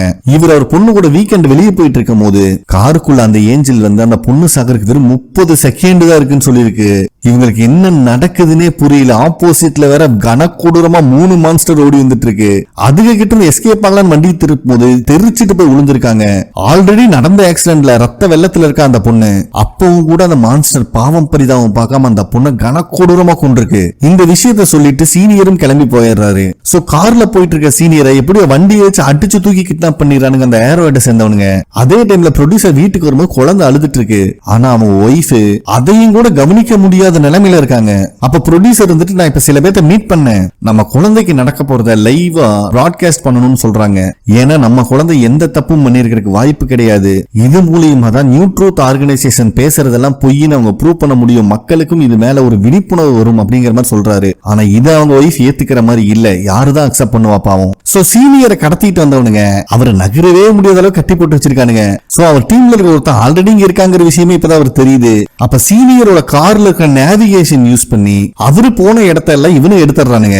அதுக்கப்புறம் மனசாட்சியே இல்லாம ஒரு இரும்பு பெட்டிக்குள்ள போட்டு உசுரோட எரிச்சு கொண்டுறானுங்க சீனியரை. சோ ஹீரோயின் இருக்கிற இடத்துக்கு முன்னாடி நிறைய கார் வந்து நிக்கிற சத்தம் கேக்குது. வந்திருக்கிறது ஏரோ ஹெட்டை சேர்ந்தவனுங்க. இவளும் பாத்தர்றா. சிக்கனா சின்ன பின்னமாயிருவோங்கிறது ஹீரோயின் நல்லாவே தெரியுது. இருக்கிற ப்ரூஃப் எல்லாம் எரேஸ் பண்ணிட்டு கண்ணா பின்னா தலைதறிக்க ஓடுறான். ஆனா அவனுங்களும் விடுற மாதிரி இல்ல. எல்லா இடத்துலயும் ஈசல் கூட்டம் மாதிரி முச்சிட்டு கிடக்குறானுங்க. இவளும் முடிஞ்ச அளவு கையில கிடைச்ச அத்தனை பத்தி அடி கிழிச்சு எடுத்து ஓடிட்டு இருக்கா. ஒரு கட்டத்துல மாடியிலிருந்து தூக்கி போட்டுறானுங்க. அவனுக்கு கண்ணுல படாம மறைஞ்சு மறைஞ்சு ஓடனா யூஜியும் அவன் டீம் ஆளு கையிலையும் மாட்டிக்கிறான். பட் இவகிட்ட அந்த எலக்ட்ரிக் ஷாக் கூட கன் இருக்க மாட்டிருக்கு. அதை வச்சு ஒருத்தனை மட்ட பண்ணிட்டு யூஜிய ஒரே கிக்ல பறக்க விட்டுட்டு தெரிச்சு போயிடுற ஹீரோயின் அங்கிருந்து. நெக்ஸ்ட் டே சிட்டிக்கு நடுவுல பாவம் இந்த சீனியரையும் அவன் டீம் சேர்ந்தவனையும் கருகின நிலையில தொங்க விட்டுருக்கானுங்க. போலீஸ்காரங்க கண்டுபிடிக்க கஷ்டப்படக்கூடாதுங்கிறக்காக நேம் டேகோட தொங்க விட்டுட்டு போயிருக்கானுங்க இந்த ஏரோ ஹெட்டை சேர்ந்தவனுங்க. சோ ஆபீஸ்க்கு வர ப்ரொடியூசரும் இப்பதான் இந்த விஷயத்தை பாக்குறான். செம்ம ஷாக் ஆகுது. அப்ப கரெக்டா ப்ரொடியூசருக்கு ஹீரோயின் கிட்ட இருந்து கால் வருது. ஆல்ரெடி விஷயம் ரொம்ப பெருசா போயிட்டு இருக்கு, நம்மளுக்கு டைம் இல்ல, உங்களோட ஒய்ஃப் கிட்ட இதை பத்தி டிஸ்கஸ் பண்ணியான்னு கேட்டா நாங்க இன்னும் டிசிஷன் எடுக்கல, நான் வீட்டுக்கு போயிட்டு சொல்றேன் அப்படின்னு சொல்றா. இதை கேட்கிற ஹீரோயின் காண்டாகுது. இந்த நிலைமையில அவங்கள ஏன்டா தனியா விட்டுட்டு வந்த அப்படிங்கிற மாதிரி ஹீரோயின் கேட்கும் போது ப்ரொடியூசருக்கே ஸ்ட்ரைக் ஆகுது. அதே நேரத்துல ப்ரொடியூசரோட ஒய்ஃப் அந்த கை குழந்தையோட நியூ ட்ரூத் ஆர்கனைசேஷனோட ஹெட் ஆபீஸ்க்குள்ள தான் போறாங்க. இந்த பதட்டமான இடத்துல இந்த எபிசோடையும் கம்ப்ளீட் பண்றாங்க. ஸ்டார்டிங் சீன்லயே நம்ம ஹீரோயின் ப்ரொடியூசர் கிட்ட ஏன்டா ஒய்ஃபையும் குழந்தையும் தனியா விட்டுட்டு வந்தா, நீ அவங்க கூட தானே இருக்கணும் அப்படின்னு சொல்லும் போதுதான் எனக்கு ஸ்ட்ரைக் ஆகுது. அதனால ஒய்ஃபுக்கு கால் பண்ணி பாக்குறான், அவன் காலை பிக் பண்ற மாதிரி இல்ல. ஏன்னா இவங்க நியூ ட்ரூத் ஆர்கனைசேஷனோட ஹெட் ஆபீஸ்க்குள்ளேயே வந்துட்டாங்க குழந்தையோட. நீ எங்கதான் இருக்க, ஏன் கால் பிக் பண்ணல அப்படின்னு இவன் டெக்ஸ்ட் பண்ணும் போது, என்னை மன்னிச்சிரு, நம்ம குழந்தை என்ன தப்பு பண்ணா, அவனுக்கு ஏன் இப்படி ஒரு சாபம் வந்திருக்குன்னு எனக்கு தெரிஞ்சாகணும், அதுக்காக நான் நியூ ட்ரூத் ஆர்கனைசேஷன் ஆபீஸ்க்கு தான் வந்திருக்கேன் அப்படின்னு டெக்ஸ்ட பார்த்த உடனே ப்ரொடியூசருக்கு தூக்கி வாரி போடுது. எது நடக்க கூடாதுன்னு நினைச்சானோ அதுதான் நடக்குது. அரக்க பறக்க கிளம்பி வந்துட்டு இருக்கான் ப்ரொடியூசர். அதே நேரத்துல ப்ரொடியூசரோட ஒய்ஃபை யூஜி தான் வந்து பாக்குறான். என்னம்மா என்ன விஷயம் கேட்கும்போது ஒரு பென் டிரைவை எடுத்து கொடுத்து இதுல இருக்கிறத பாருங்க அப்படிங்கிற மாதிரி அவங்க சொல்றாங்க. அப்ப கரெக்டா நம்ம ப்ரொடியூசரும் ஹீரோயினுக்கு கால் பண்ணி ஒய்ஃபும் குழந்தையும் நியூ ட்ரூத் ஆர்கனைசேஷன் ஆபீஸ்க்குள்ள போயிட்டாங்க, நான் அங்கதான் போயிட்டு இருக்கேன், கொஞ்சம் சீக்கிரம் வாங்க அப்படிங்கிற மாதிரி ஹெல்ப் கேட்கறான். சோ நம்ம யூஜியும் அதுல இருக்கிற வீடியோவை பார்த்து செம்ம ஷாக் ஆகுறான். சரிமா, இதை பத்தி நான் சேர்மேன் கிட்ட டிஸ்கஸ் பண்ண வேண்டியது இருக்கு, நீ இங்கேயே இருன்னு சொல்லிட்டு அவங்க டீம் மெம்பர்ஸ் கிட்ட இவன் மேல ஒரு கண்ணு வச்சுக்கோங்க, வெளியே போகாம பாத்துக்கோங்கன்னு சொல்லிட்டு சேர்மேனுக்கு கால் பண்ணி அர்ஜென்ட் மீட்டிங் கண்டக்ட் பண்ண சொல்றான் யூஜி. ப்ரொடியூசரும் அவன் ஒய்ஃபுக்கு எவ்வளவோ டைம் கால் பண்ணி பாக்குறான், பட் அவங்க பிக் பண்ற மாதிரி இல்ல. இங்க நியூ ட்ரூத் ஆர்கனைசேஷன்ல இந்த வீடியோவை பத்தி எல்லாத்துக்கும் செம்ம ஷாக் ஆகுது. இப்போதைக்கு இந்த வீடியோ ரிலீஸ் ஆச்சுன்னா நம்ம ஆர்கனைசேஷன் மேல இருக்க நம்பிக்கை மக்களுக்கு போயிடும். அதனால அந்த குழந்தைய அம்மாவையும் தனித்தனியா பிரிச்சு வைங்க, இந்த வீடியோ விஷயம் யார் யாருக்கு தெரியுமா அத்தனை பேத்தி தூக்கிடுங்க அப்படின்னு சேர்மன் ஆர்டர் கொடுத்துறாரு. இவங்க ஒய்ஃப் கால் பிக் பண்ணாதனால அங்க இருக்கிறது ரொம்பவே ஆபத்து, தயவு செஞ்சு வெளியே வந்துரு அப்படிங்கிற மாதிரி டெக்ஸ்ட் பண்ணிடுறாரு. சோ ப்ரொடியூசரும் நியூ ட்ரூத் ஆர்கனைசேஷனோட ஆபீஸ்க்கு வந்துடுறாரு. ஆல்ரெடி ஹீரோயினும் அவங்க டீமை சேர்ந்தவங்க அங்கதான் வெயிட் பண்ணிட்டு இருக்காங்க. இப்ப எல்லாருமே இந்த ஆபீஸ்க்குள்ளதான் வந்துட்டு இருக்காங்க. இந்த குழந்தை வேற அழுக ஆரம்பிச்சிருது. இதுதான் சான்ஸ்னு நியூ ட்ரூத் ஆர்கனைசேஷன்ல இருக்க ஒரு லேடி நேக்கா அந்த குழந்தை அவங்க அம்மாட்ட இருந்து பிரிச்சு கூப்பிட்டு போயிடுறாங்க. இவங்களும் பின்னாடி குழந்தை கூட கதறிட்டு போயிட்டு இருக்காங்க. இந்த சமயத்துல நிறைய ரிப்போர்ட்டர்ஸ் சேர்மேனோட இன்டர்வியூக்காக வெயிட் பண்ணிட்டு இருக்காங்க.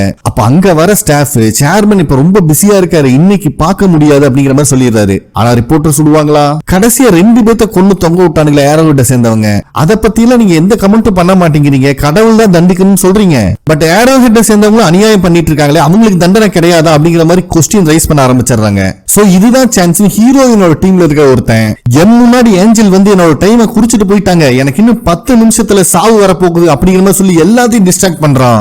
இந்த சந்தர்ப்பத்தை யூஸ் பண்ணி ஹீரோயினும் மத்தவங்களும் ஆபீஸ்க்குள்ள என்டர் ஆயிடுறாங்க. அதே டைம்ல குழந்தை என்கிட்ட குடுங்க நம்ம கெஞ்சி கதறுது, பட் அந்த லேடி குடுக்கற மாதிரி இல்ல. இவனுக்கு இப்பதான் அந்த லேடி ஆக்ரோஷமா புடிச்சு பிரிக்க ஆரம்பிக்கிறானுங்க. அந்த லேடிக்கும் இப்பதான் புரியுது புருஷங்கார சொல்றது உண்மைதான் அப்படின்னு. அப்ப என் பொண்டாட்டி மேல இருந்து கையே இடங்களான ஒரு சத்தம் வருது. பார்த்தா ப்ரொடியூசரு. இவனுங்களும் ப்ரொடியூசர் தானே அசால்ட்டா வரும்போது ஹீரோயின் உள்ள புந்து மரண காட்டிட்டு இருக்கா எல்லாத்தையும். ஒரு கட்டத்துல அந்த லேடி கிட்ட இருந்து குழந்தையும் பிடிக்கிட்டு பேக் என்ட்ரன்ஸ் வெளியில எஸ்கேப் ஆயிட்டு இருக்காங்க. ஆல்ரெடி லாபில வேற ஒருத்தன் பிரச்சனை பண்ணிட்டு இருக்கான். அங்க யூஜி வந்துடுறாரு. இவனையும் பிடிக்க நிறைய பேர் ட்ரை பண்றாங்க, பட் எல்லாத்துக்கிட்ட எஸ்கேப் ஆயிட்டு இருக்கான். சரி இதுக்கு மேல தப்பிக்க முடியாதுன்னு சொல்லிட்டு என் டைம் முடிச்சது, எல்லாம் வந்துட்டாங்க அப்படின்னு மான்ஸ்டர் வர மாதிரி சொன்னோட எல்லாம் பயந்து கொலை நடுக்குறாங்க. ஆனா யாருமே அங்க காணோம். சோ இது ஒரு டிராப்ங்கிற விஷயம் யூஜிக்கு புரியுது. அவனை ஃபர்ஸ்ட் புடிச்சு வைங்கடா நான் வரேன்னு சொல்லிட்டு அவசர அவசரமா உள்ள ஓடிட்டு இருக்கா யூஜி. அதுக்குள்ளேயும் நம்ம ஆளுக குழந்தையோட பார்க்கிங் லாட் கொண்டாடுறாங்க. எஸ்கேப் ஆகலான்னு பார்த்தா கண்ணா பின்னான்னு வந்துட்டு இருக்கானுங்க ஆளுக.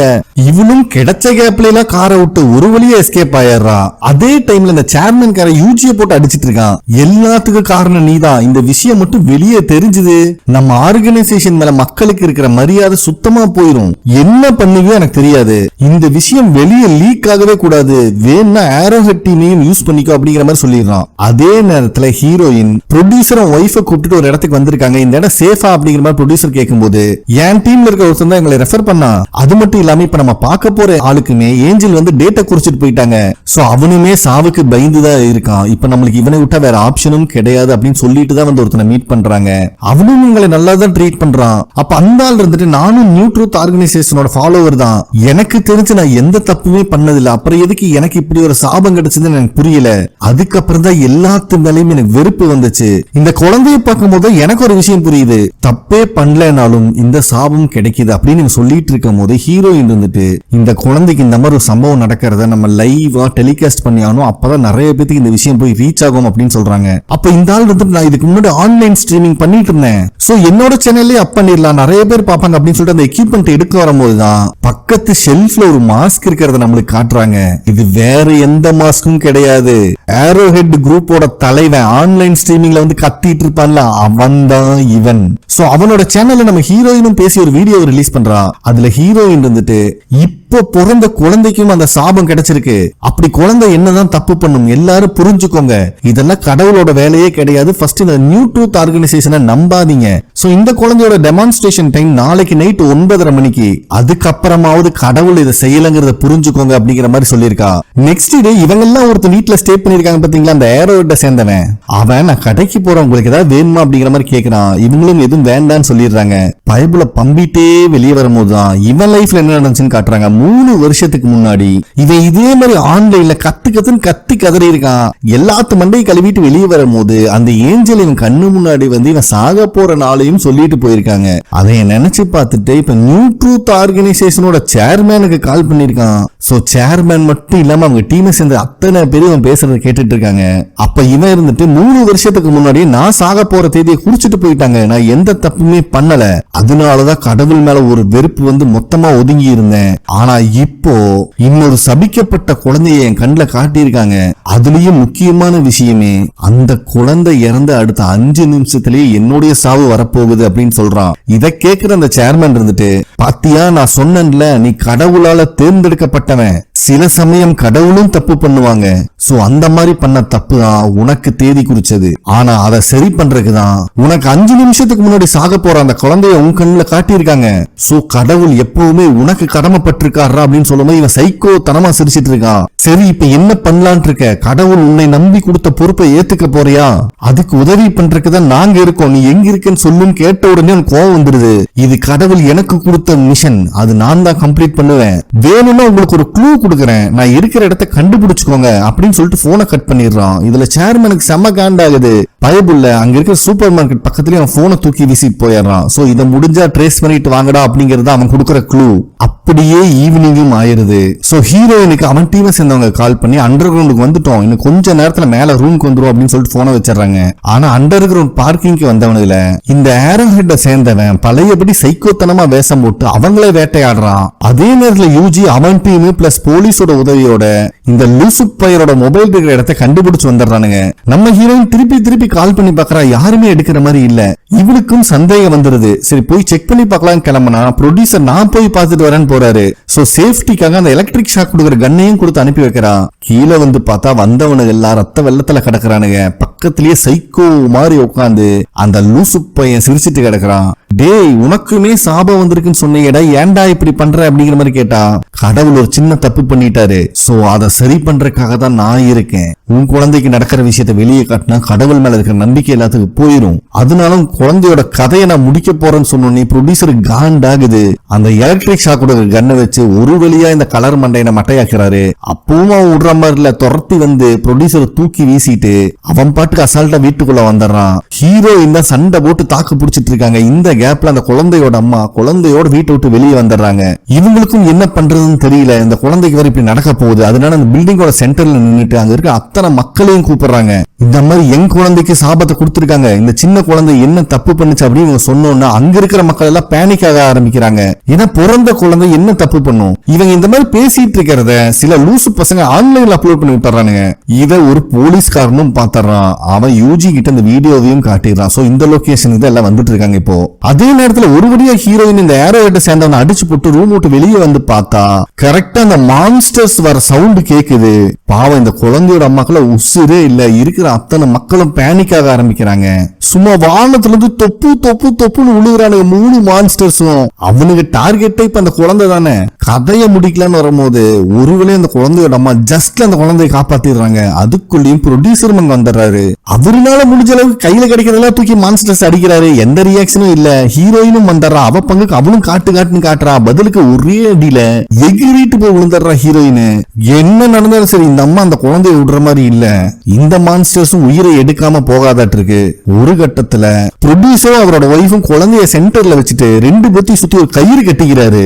ஆனா அங்க வந்த மான்ஸ்டர்ஸ் மனசாட்சியே இல்லாம இவங்க 3 பேத்து மேலேயும் பவரை யூஸ் பண்ணி சோலை எடுத்துட்டு அது பாட்டு கிளம்பி போயிருது. பாவம் மக்கள் எல்லாம் ரொம்பவே பயந்து போயிருக்காங்க.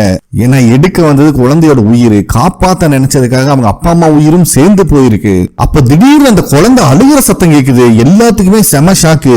அந்த ஏரோ ஹெட்ட சேர்ந்த வேற வந்துடுறான். அவங்க அப்பா அம்மா ஓட்டும்போதுதான் கருகின நிலையில கிடக்குது. அது நகர்த்தி பார்த்தா உள்ள குழந்தை சேஃபா உயிரோட இருக்கு. இவன் தான் வயிற்றுச்சல் பிடிச்சவனாச்சே. ஏண்டா உனக்காக இவங்க 2 பேரும் உசுறு விட்டுட்டாங்க, நீ இன்னும் உசுறு விட்டுருக்கியான்னு சொல்லி அந்த குழந்தைய கொலை பண்ண பாக்குறான். ஒரு வழியா ஹீரோயின் வந்து காப்பாத்திடுறாங்க.